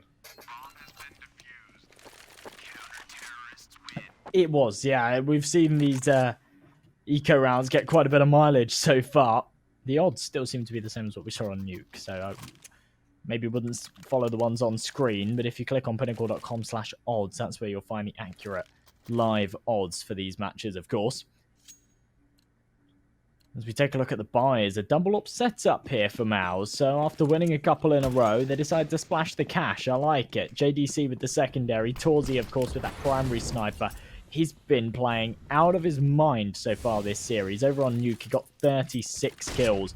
And as you described him as at the end, Kremer, realistically, the single-handed carry there over on that Nuke match. Really incredible stuff from him, and I'd love to see him repeat that performance right here. Zontix, wary that someone might have aggressed through underpass or through the apartments. Doesn't spot anything out just yet, as Spirit Academy focus on mid control. So attempt to do so. JDC positioned in apps is kind of awaiting this attack of Spirit Academy. As they do so, that smoke deployed. He holds the angle. Patsy opens it up though with a kill on Torsey, and that's a very heavy hitter to take out the equation. And it forces JDC to completely rotate, having lost having lost their AWPer on ticket. It puts all the pressure onto Shane now, who is just hiding, understandably so. The Spirit Academy go for connector control. But if Spirit Academy hit this site, we're going to see mouz have to completely cancel their rotation. As they do so, Shui does this favour him. Just use the player in COD. There's the kill. The Siren falls. 20 seconds left now, and little does he know he's lost CT control. Here's a flash. Here's that aggression, and as Shui makes it too now. 15 seconds left. Spirit Academy barreling up connector, trying to get the kills they can, but Shui for 3 now forces Spirit Academy to just get to the site rather than even being able to afford a plant. They transform the AWPer. ZNX, it's a nice first kill, but it's only 1. JDC to trade gives mouz their 4th and more importantly their lead. So they now go 4-3 up.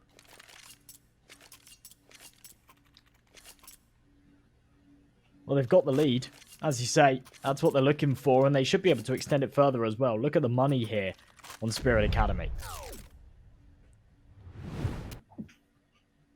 Sorry, I'm out to sneeze. It's hay fever season. That's all right. It's understandable. Even when I take the hay fever tablets, man, maybe it's not hay fever. Maybe I just have like all year round allergies. Well, you're allergic to everything. I'm just allergic to air. Yep. Maybe that's what it is. It's oxygen. Nasty thing that. But JDC. What is that util just to keep him back for the time being? And the Spirit Academy They continue to just position themselves in B. Once again, kind of weighing out the option to go to B, but once again, actually cancelling it at the last moment as they consider just heading back to mid. This time, though, with the aggression of the pistol, JDC is good for the first, giving the man advantage. That should deter Spirit Academy from anything too flary.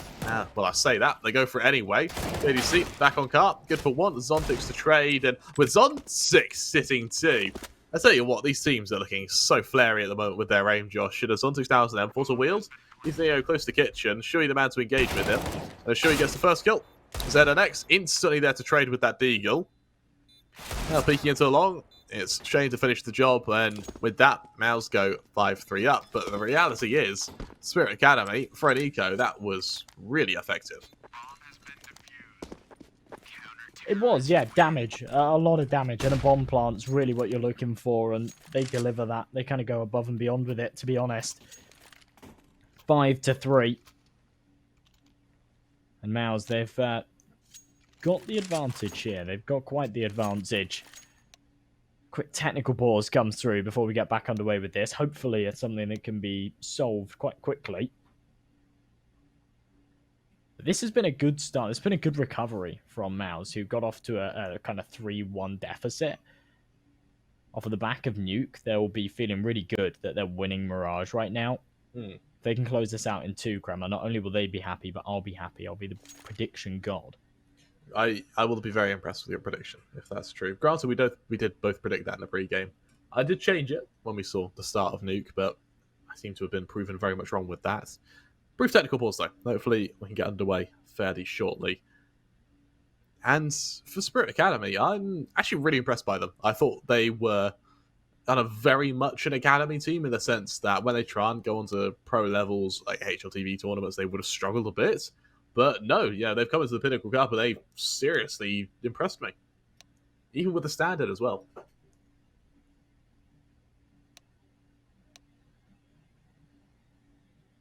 You hear all these little clicks in the chat, Kremmer. It makes you wonder. Is it reassuring or is it scary? Probably scary. You always say that when the clicks are during the pause, then they're reassuring, but I think the opposite. Well, I mean, if the clicks are during the pause, it's someone going, oh, okay, here's a problem. Right, live in that. And you see how we have, like, the rhythmic or it's somebody now? saying, it's all broken. Everything's broken. Admin it's all help. on fire. Call somebody. Yep. That's what it could be. I do wonder what's the kind of wildest tech pause we've had. I think that's something we should do at Pinnacle. That's content. It's the admin's top 10 wildest tech pauses. Granted, I feel like that is like a massive. If the player doesn't want it, you can't exactly then just leak why they've paused. But it's still that's something we could explore. I mean, we talked about. I mean, we've had some wacky tech pauses. I think I've had the best tech pause story so far. Yeah. With a Dota caster going, I'll be 1 second small tech issue. And it was that Beirut explosion that happened a couple of months ago, and all his windows had been blown in. He was completely fine. Everyone around him was fine, but that was their reasoning for having a quote unquote small tech issue, which I thought small tech issue. Yeah, factories exploded near me, and all my windows have smashed it. Yeah, I thought it was great. That made me laugh very hard. That is justification to take the day off. To be honest, that is mental. It kind of. We was kind of given the fair enough. We can't exactly. So yeah, there's like kind of like out of your control, and then there's really out of your control. So yeah, he was given a pass on that. But... Yeah, I think my craziest one, and it wasn't really too crazy, but it was just funny. It kind of cracked me up. Was I'm not gonna say who it was. I'm gonna say what team it was or player, but we were in a tournament. There was the first map happened, and then the second map was underway, and there was some kind of issue. There was some kind of... So we were, like, mid-map, and there was some kind of big internet issue where we were in, like, some big pause, and they'd finally solved the pause, and then they said, right, is everybody ready to go? And one of the players had gone, and they said, oh, he's gone for a bike ride.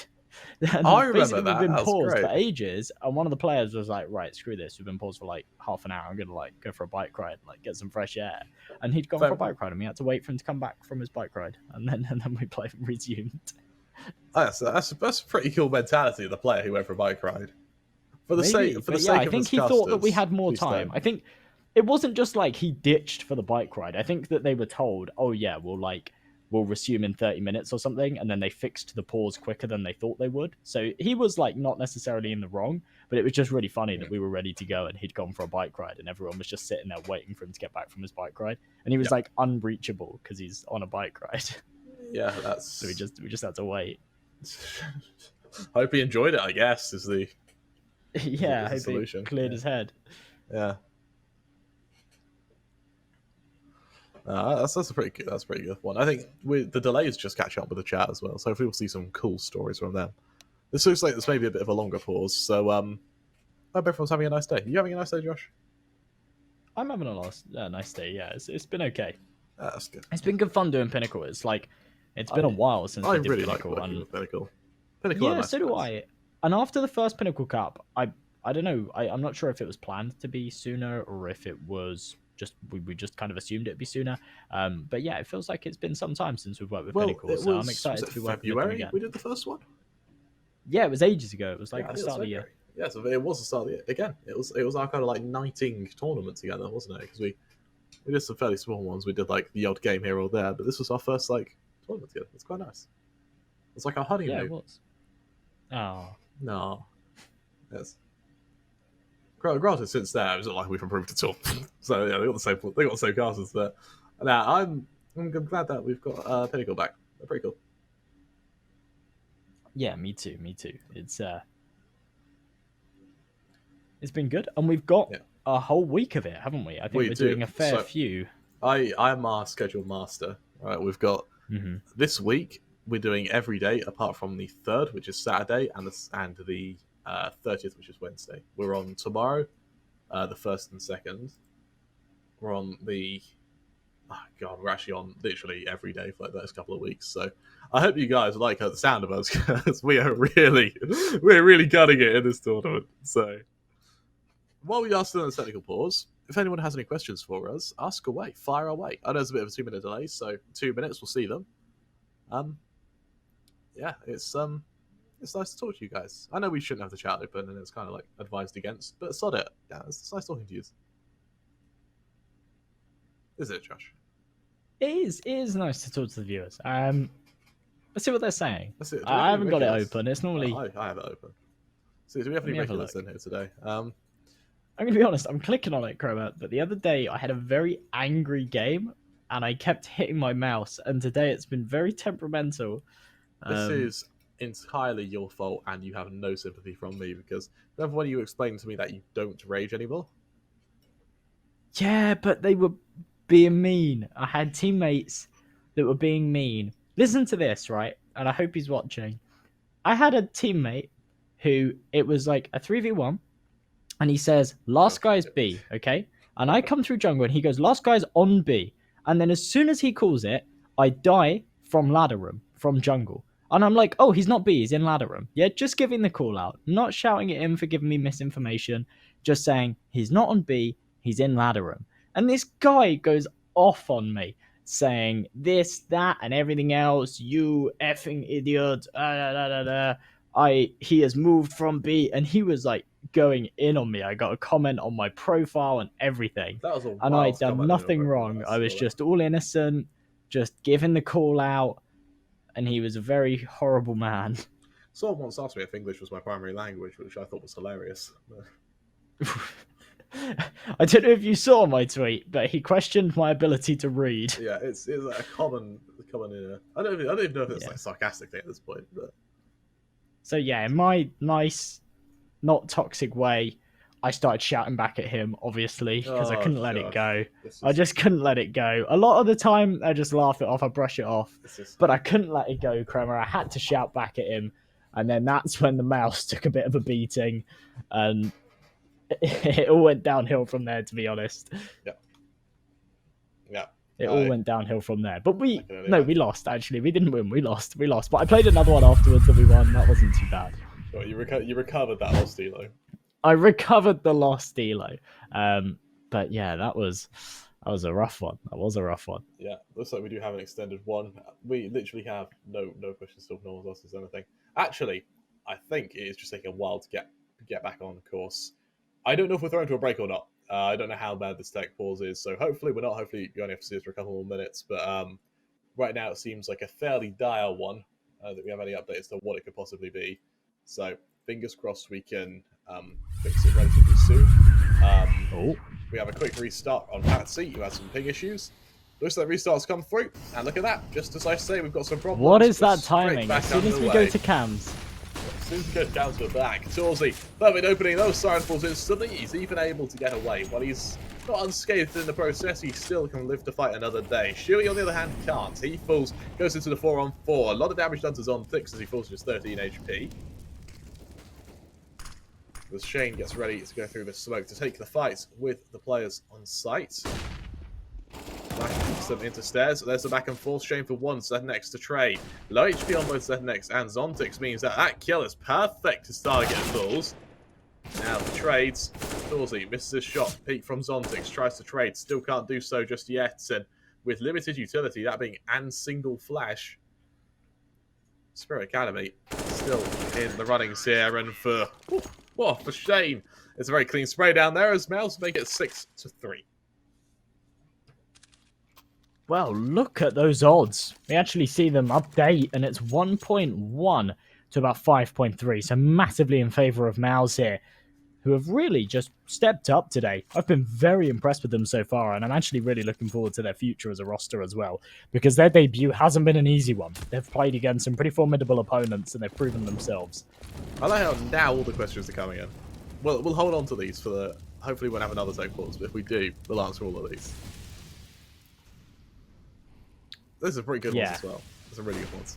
We've got Zertian though, meant to defend B. As the flashes go out, the execution comes out. And, well, for aTTaX, he falls. But Z-Nex, a quick trade in the back line means that Zertian has to turn 180 to help. He's able to do so, though, and tags down Patsy before he falls.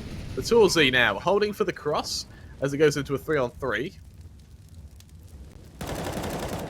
What can be done now was Shane, joined by Shuey, has the first kill there. As Torsey on to Patsy, target the last left standing, and as he tries to hold, Torsey gets ready to swing into them. The target seems to just be hiding in this smoke. He eventually leaves it, only to meet his... Well, actually, only to meet his death, but at least he takes Shuey with him. 7-3 now, Josh. It's looking pretty damn. It's looking pretty damning. You know, whilst we've got a few seconds, I'm going to answer a couple of these questions, you know, because there are a couple of really good ones. One really quick one is, who's the IGL for mouz? It's Shuey. It's Shuey. Yeah, it's Shuey. Who do I think is, like, going to be the next best player? I'm not 100% sure. Someone I've been really impressed with, though, and I keep bigging up is... Who was that, sorry? Neofrag and Torsey, my two. Neofrag and Torsey, alright. I've been really impressed with Zyphon recently, who's just been picked up by Copenhagen Flames. I keep mentioning him because he's, like, 17, and he's come out of nowhere, and he's really improving fast.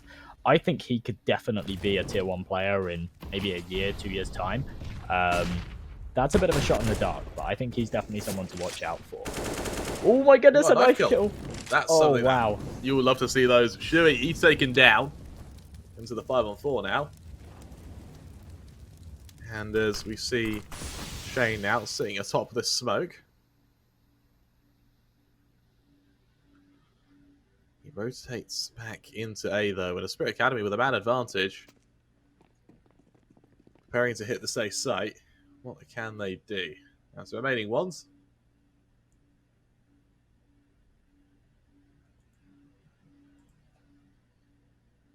Torsey hold this angle with Z-Nex and Torsey. Another duel between these Zorpas, and this time Torsey slowed down a bit compared to his Nuke, but you need to remember his Nuke was stellar. And well, he may have slowed down in pace, he hasn't slowed down in reactions, as he instantly shuts down target. He's even going to flash in for another crack at it. Flash off the angle, though, punished for it by Siren. And as Patsy comes out of Palace, it looks like Spirit Academy were almost daring mouz to go for that aggression. And that may have been a quick adaptation and an anti-strat to get that initial kill. With Patsy falling as he comes out of Palace, it goes into a 2-on-3, a winnable circumstance for the remaining members of mouz. And with the AWP rotating up short, we need to wait just a moment before they can really commit to this retake.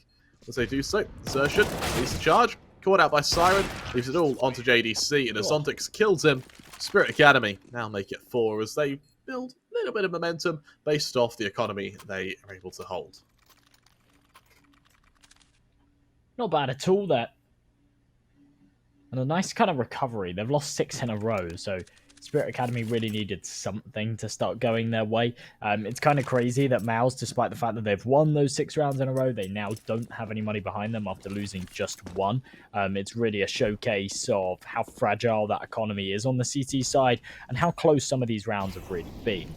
Jump spot there from Torzy. Doesn't see anyone ramp early. And oh my goodness, they've fully stacked this A site. Of course, they're only on an eco, but they've given up B. And it's a free site for Spirit Academy to take. A free round where they don't have to worry about any casualties unless they want to risk those players on the hunt. Well, have we seen mouz? I think it's mouz have ecoed Spirits twice this series. And Spirit, I think they've ecoed mouz once. So we've proven that these USBs, they're still pretty damn scary. Yeah, it's normally come down to those stacks, though. And sometimes, obviously, a 50-50 bomb site stack's going to work 50% of the time. This time it doesn't pay off. As you say, they've ecoed them twice, but one of which was a heavy stack towards mid, where they had a couple of players in con, they had a couple of players up short, and they really kind of pincered in. And then the other was a bomb site stack as well. Here, it looks like we're just going to see mouz stay alive on this A site. On the CT side, you don't lose any money. You still get that loss bonus if you stay alive, so there's no need to just feed Spirit Academy right now and give them free money on the kills. So we'll just see a round end with all 10 players staying alive. Not something you see every day. Yeah, I mean, it's something that both teams are going to be fairly happy with, as their economy does get a bit of an injection. For mouz, they do still need 1 or 2 rounds just so they can just win their CT side. We saw that mouz, their momentum, their skill, or I believe it was their T side in which they ended up going 13-0 up, not their CT. So, still a chance for them to run away with this, but likewise can be said for Spirit Academy, who we saw in Dust 2. Once they hit their momentum, they won a half without their opponents even getting a round, which is something that mouz haven't been able to do yet. The worry for me, and I'm not sure how comparable it really is, but the worry for me is the fact that mouz were much better on their T side. Yeah, that was abundantly clear. On their Mirage earlier on, their T side was really the better side. And for Spirit Academy, on Dust 2 earlier, it was their T side that was significantly better for multiple reasons. As soon as they moved over to that attack, they were doing really well. So the fact that Spirit Academy have started off on their T side, they haven't had the best of halves so far, and they're about to face up against mouz, who are going to be going on to their preferred side. It's definitely worrying. Zerjan, brilliant angle from him. If Patsy crosses, then he's in trouble. It's such a good off angle. There we go. Shuey finding that first, and Zerjan's actually going to aggress here. He has a sneaky suspicion that someone has boosted up this window. He just needs to be careful. Doesn't quite spot the barrel. Timing doesn't bless him, and Patsy finds the frag. That's even worse with Target able to shut down Shane as well. That almost guarantees a hit onto this site, and as Shuey is forced out of this position, it now all comes down to Torzy, and with the AWP holding him, aTTaX, that's a fast kill. Shuey now joined by JDC in a 2-on-4, and if Patsy even does a single point of damage to Shuey, it should be a quick save. And for Patzel, this moves past Shuey here, who goes to the trigger discipline. Here's where Target is, gets the kill, knows where the second member is, sees him coming, allows JDC to get the kill, as it falls into a 2-on-2. A nice spout of teamwork. Yeah, that was cool, wasn't it, to watch? At the end of the day, it's not a round that they're going to be able to win, but a couple of kills and a couple of rifles saved.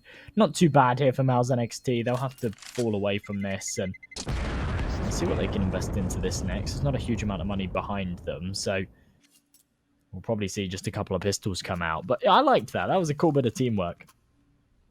Yeah, absolutely, yes. I quite like that. For the remaining members of mouz, this is where they I mean, they have a bit of a buy on them. I think JDC can drop a FAMAS should he want to. They were in the penultimate round of that first half, and it's not understandable that they go for an eco. Spirit Academy, though, it almost invites them to equalise, and it invites them to play for the final here, and it looks like we are going to see a very clean, 30 rounds here. I suspect this will be a 30-rounder, as has been proven by our first map, in which it went to 29. Look at this aggression from JDC right now. He's pushed his way all the way through apps. This could be perfect. Torzi. Oh, I feel like he fired off the shot a little early there. But he does find the kill regardless. Just panics as he spots the man right in front of him. But as they upgrade to another rifle, we'll see the T's funnel in through ramp. Shui spots them. Unfortunately, can't find the headshot. He's called in for the reinforcements. He's got the information. And here comes the retake. Shui ready to lead discharge, and as he comes out, Zen next, he draws the first blood. Shane, he falls through the smoke. Target gets 2 kills. Make that 3 with the assistance of Zon 6. It falls to JDC in the 1v3. I'll tell you what, as the Butcher's Bill comes in, this has been a shattered economy from either side. Luckily, it is the final round of the half next round, so they don't have to worry about the butterfly effects in terms of economic damage. But as Zontix falls, JDC, he just takes them with him, leaving ZenX by pure survival, the victor, and last man standing of the full 10 as it goes 7-7. And as the equalizer comes out from Spirit Academy, they gain a lot of momentum. Well, we see these odds still favouring mouz, and I'm not sure if this is because mouz are just favoured on their T side based on earlier on. We'll have to wait and see. But 7-7, both teams on a full investment as well as we go into this final round. Quick replay here, because Target went absolutely stellar there. 3 beautiful kills to really secure that bomb site and negate the early advantage that mouz had taken. Now he needs to be careful as the aggression comes in towards ramp, and it's almost like he can sense it. It almost is, isn't it? And as we await to see what can be done from this side.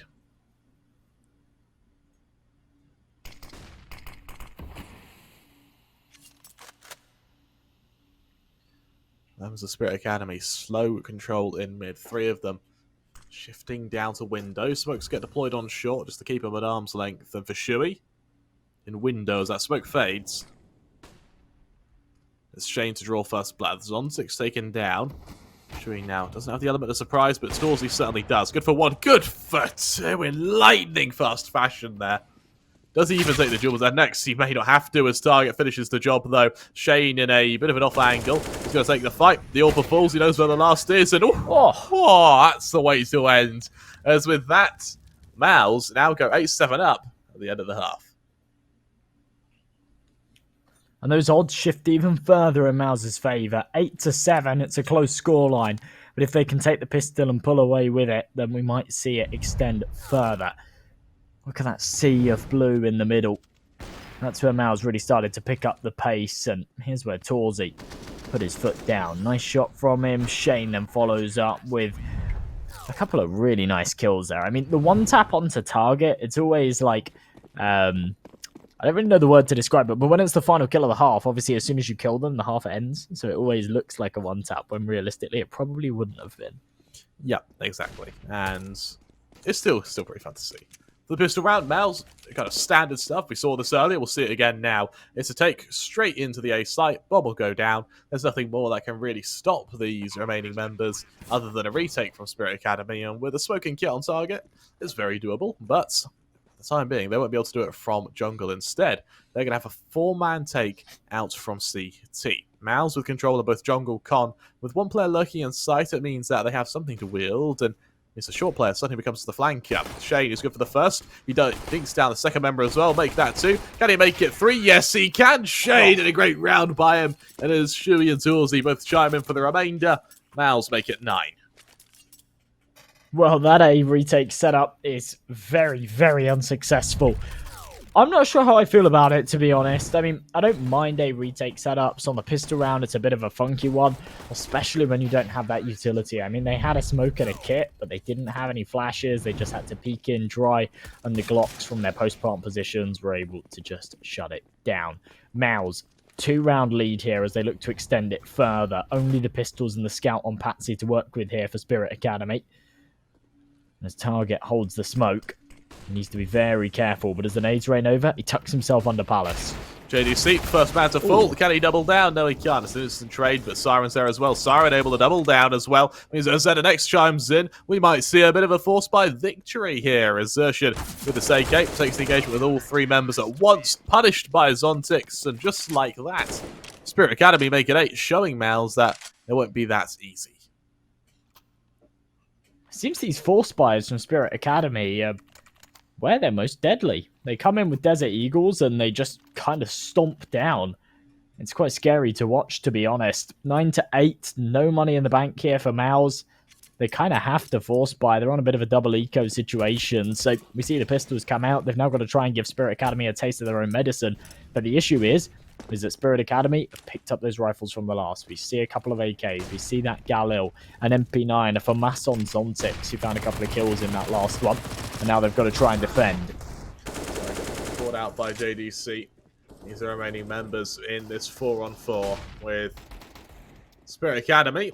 Siren also a low amount of HP. It means that this should be a pretty easy trade. As Shui sees him coming in CT. Deep Molly meeting a fight behind it, and Patsy falls because of it. The nade is well placed by aTTaX to trade, though. 3-on-3 now, and as JDC gets ready to peek into them. Can he follow up onto Siren so far? No, he can't, and oh, that's a kill. Torsey now from Palace, sees the first man cross. Can't quite double up, though. Instead, it's damage done either way, but Torsey's good for the first. Make that the second as well. The mouz, they respond to a force spy in the only way they know how, and that's with grit, spits, and a lot of steel, as they now go 10-8 up. What are we witnessing right now, Kremer? I mean, this has got to be another force here from Spirit Academy. ZNX jumps straight in with an AUG, Siren with that FAMAS, but for the other 3, it's just the Desert Eagles. Now, that might not be too much of a problem for them. We've seen them with these pistols in hand do some serious damage. They need to do it again. If they lose it, it's an eco in the next, and not only will mouz be able to push themselves onto 12 and kind of take those rounds that are rightfully theirs off of the pistol, but there'll be that little step closer to the finish line as well. Use ult that's deployed. mouz. See what they can do here.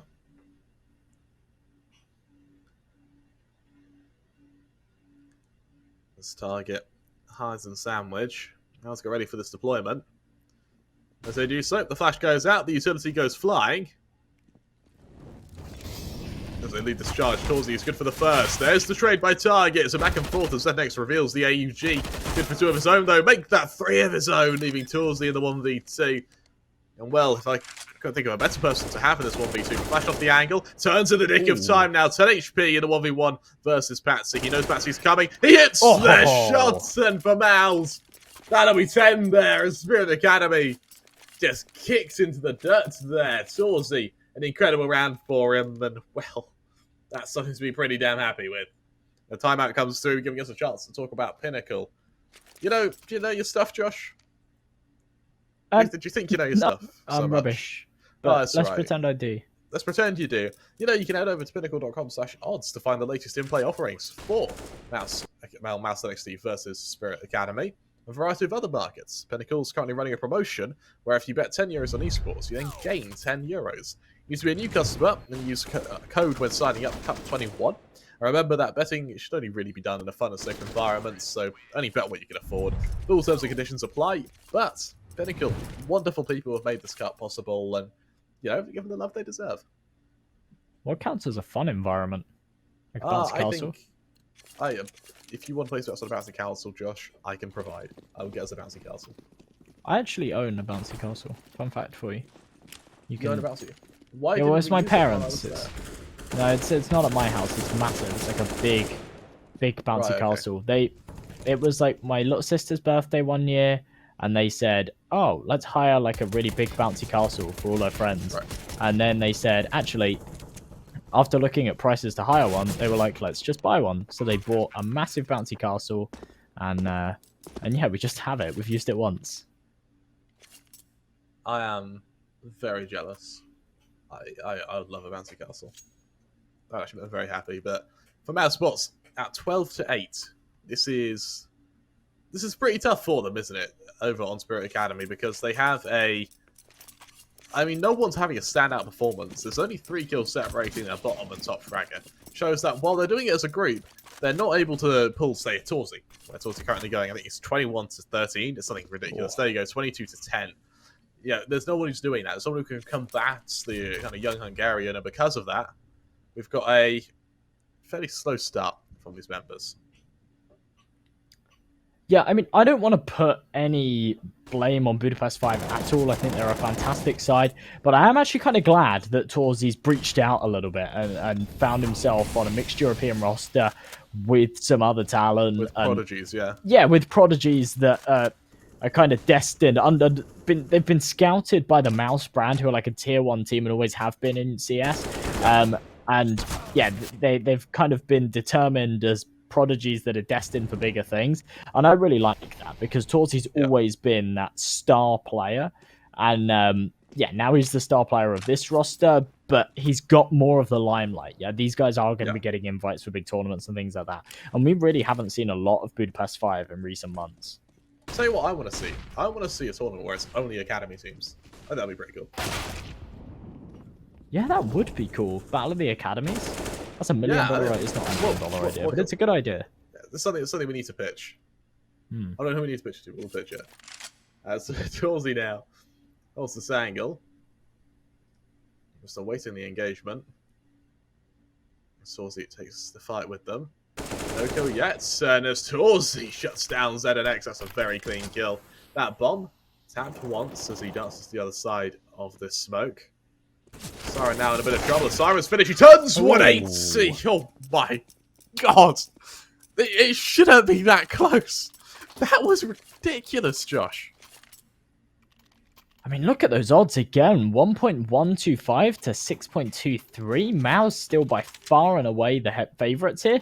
And that's for them to take this series in a 2-0 fashion. Now, remember, they came into this kind of little mini bracket. If you take a look at how the bracket works, that's how it shapes up.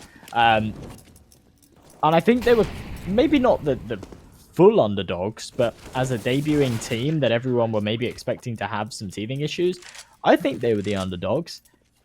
And they've come in and they've just stolen the show. If they win this map here on Mirage, they will have gone undefeated throughout this run, and that'll certainly fill them with confidence going into that Swiss stage and maybe fill the opponents with fear.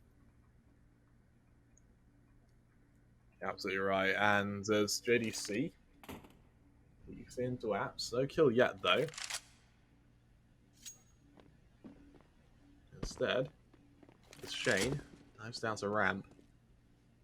Gets ready with a follow-up.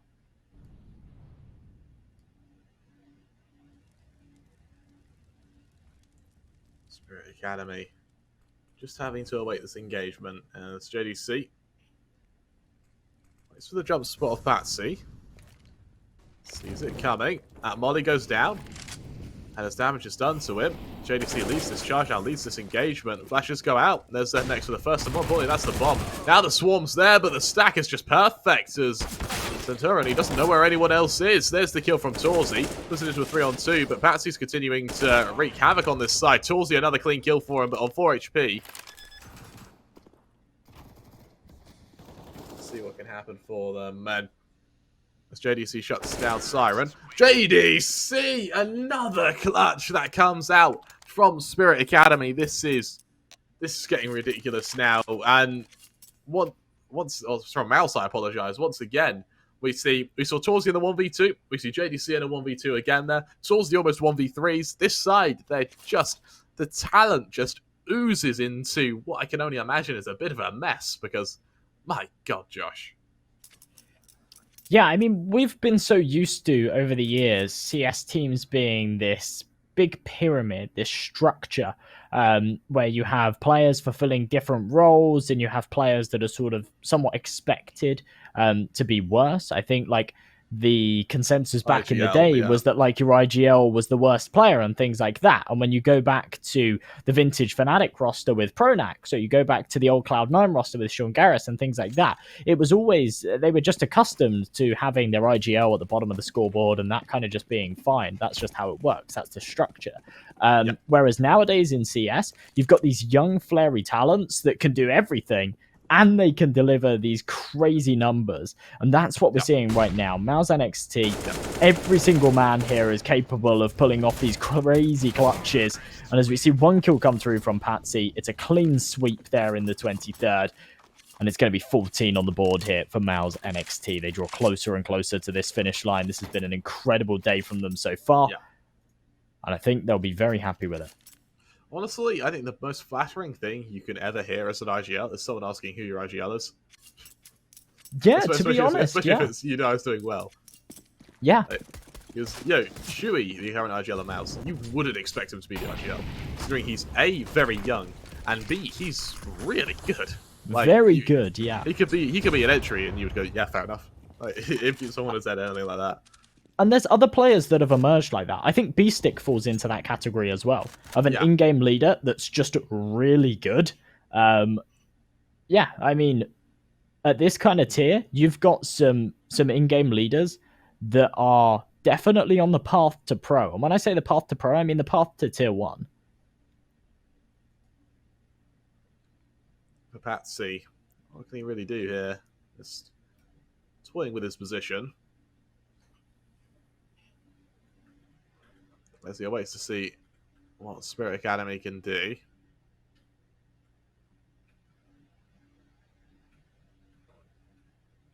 It's a very, very slow start from mouz now. Running down the clock, fighting for mid control. And it's a molly now lands on beat. Patsy extinguishes it, hiding under Van. The flashes give JDC a chance to open.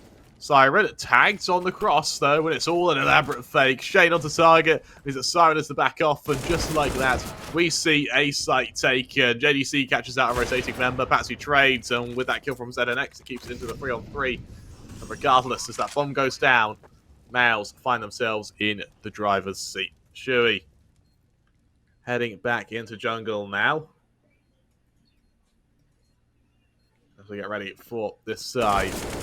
There's Patsy for the first Shuey to trade. Dorsey taken down, which is a bit of a blow to the mouz output and firepower, but, you know, it doesn't scratch the surface. Shane's still alive. Shuey's there with him. And as Shane swings out, he's good for the first, sees the second Siren. He has to consider just saving the AWP at this stage as time is ticking. Molly goes down. He can't even risk deploying it as he's caught trying to leave. Shane finishes the job. And with the AWP snatched out of Spirit's hands, look how little money they have to try and scrape them these next couple of rounds, so at least just push it to overtime. Well, they're trying their hardest, or at least they're buying up to try their hardest. But for mouz, 6 chances to close this one out.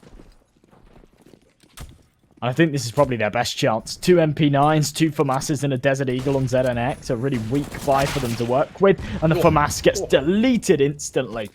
Patsy, that nade finishes off Zertian, and that gives them something to be pretty proud of for the time being. But they're 4-on-4. What can Spirit Academy do now?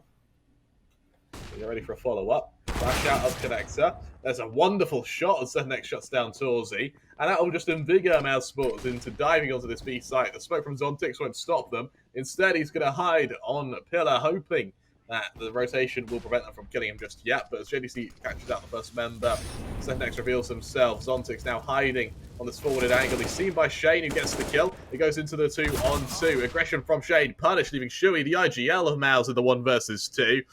Over on Van, another clutch from mouz, and if they win this, it will just be insane. He's good for the first. It looks even better now. Patsy on his close left means Shuey is going to have to come out and try to pre-aim the member. And instead, he's caught out by the FAMAS. Spirit of the Academy, they make it 10, but look at their money, Josh. It's just taking a beating. Yeah, I mean, losing 4 members, being on that CT side as well, when that economy is just weak. They're certainly going to struggle. 5 rounds down, but that's the lifeline they needed. Still a couple of contingencies in the buy. As we said, only 1 player surviving means that they're struggling to pull out an investment here. Luckily, they managed to salvage that AWP, so we don't see a FAMAS in play. But still 2 MP9s for them to work with. mouz down to the pistols. I like the fact that they just eat the eco here. tawzey wants that AWP in the next. Everybody else wants the rifles and the utility. And they've got enough rounds to play with to do so. Siren, quick kill on desertion. Means that Next is able to chime in onto Shane, the Seco.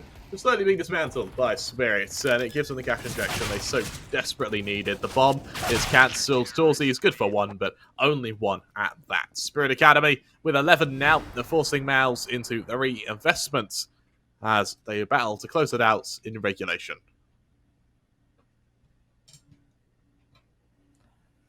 Round number 27, and this is where the big guns come out. tawzey with that AWP version. AK full util. His teammates will follow with that one too. Shane, ooh. I kind of thought, bearing in mind his teammates had utility, he'd maybe buy that AK and just justify having nothing behind him. But instead, he goes for the Galil. I like it. Full investment on the Spirit Academy side. Premium rifles, the AWP to try and duel tawzey. It's in the hands of ZNX. He's been very strong so far today. But he's kind of not been the match for tawzey. He's not been as strong. No, you're absolutely right. And as mouz get ready for this reaggressment, as they get ready for this attack, can they follow up as Shui needs this charge? When that molly into window gives them mid-control. Well and truly to mouz here. The Spirit Academy, having seen the theme when mid-control is established, is usually hit onto B. Because of that, we see them with a 3-man stack. With a rotation of target into T-spawn, that may have actually put the Spirit Academy A defense to sleep here, as it leaves only Siren on ramp to hold. And as these smokes are deployed, it reveals that actually A is the target of this attack. With Siren now hiding, he might try and cancel the plant here. Over in top mid, target reveals himself. That bomb, it looks like it will go down anyway. And as Siren swings out, he can't quite get the kill yet. Reveals himself, shuts down Xerxian. Now for tawzey, what can he do with this angle? Good for 1. Target to fall. He continues the position and gaining ground for mouz here. As he dives up into window, continuing to hard clear angles and continuing to be a pure nuisance to the Spirit side. Shui sits under back because he's the first member. It's messy, but he gets down pat C. Get ready for the follow-up on ramp, but he doubles down onto Siren. ZNX is able to trade onto JDC, but that won't stop tawzey from fighting. Shui continues getting kills now, leaving ZNX out of time. tawzey finishes the job, and off the back of the heroics of almost every single member on mouz there who had a standout play to bring Spirit Academy an insane game. In a insane series, but mouz, they emerged triumphant, and if that is just if that is what wets your palate for mouz, I can only begin to imagine what they could do in the future, because right now they look scary and they look pretty bloody crisp.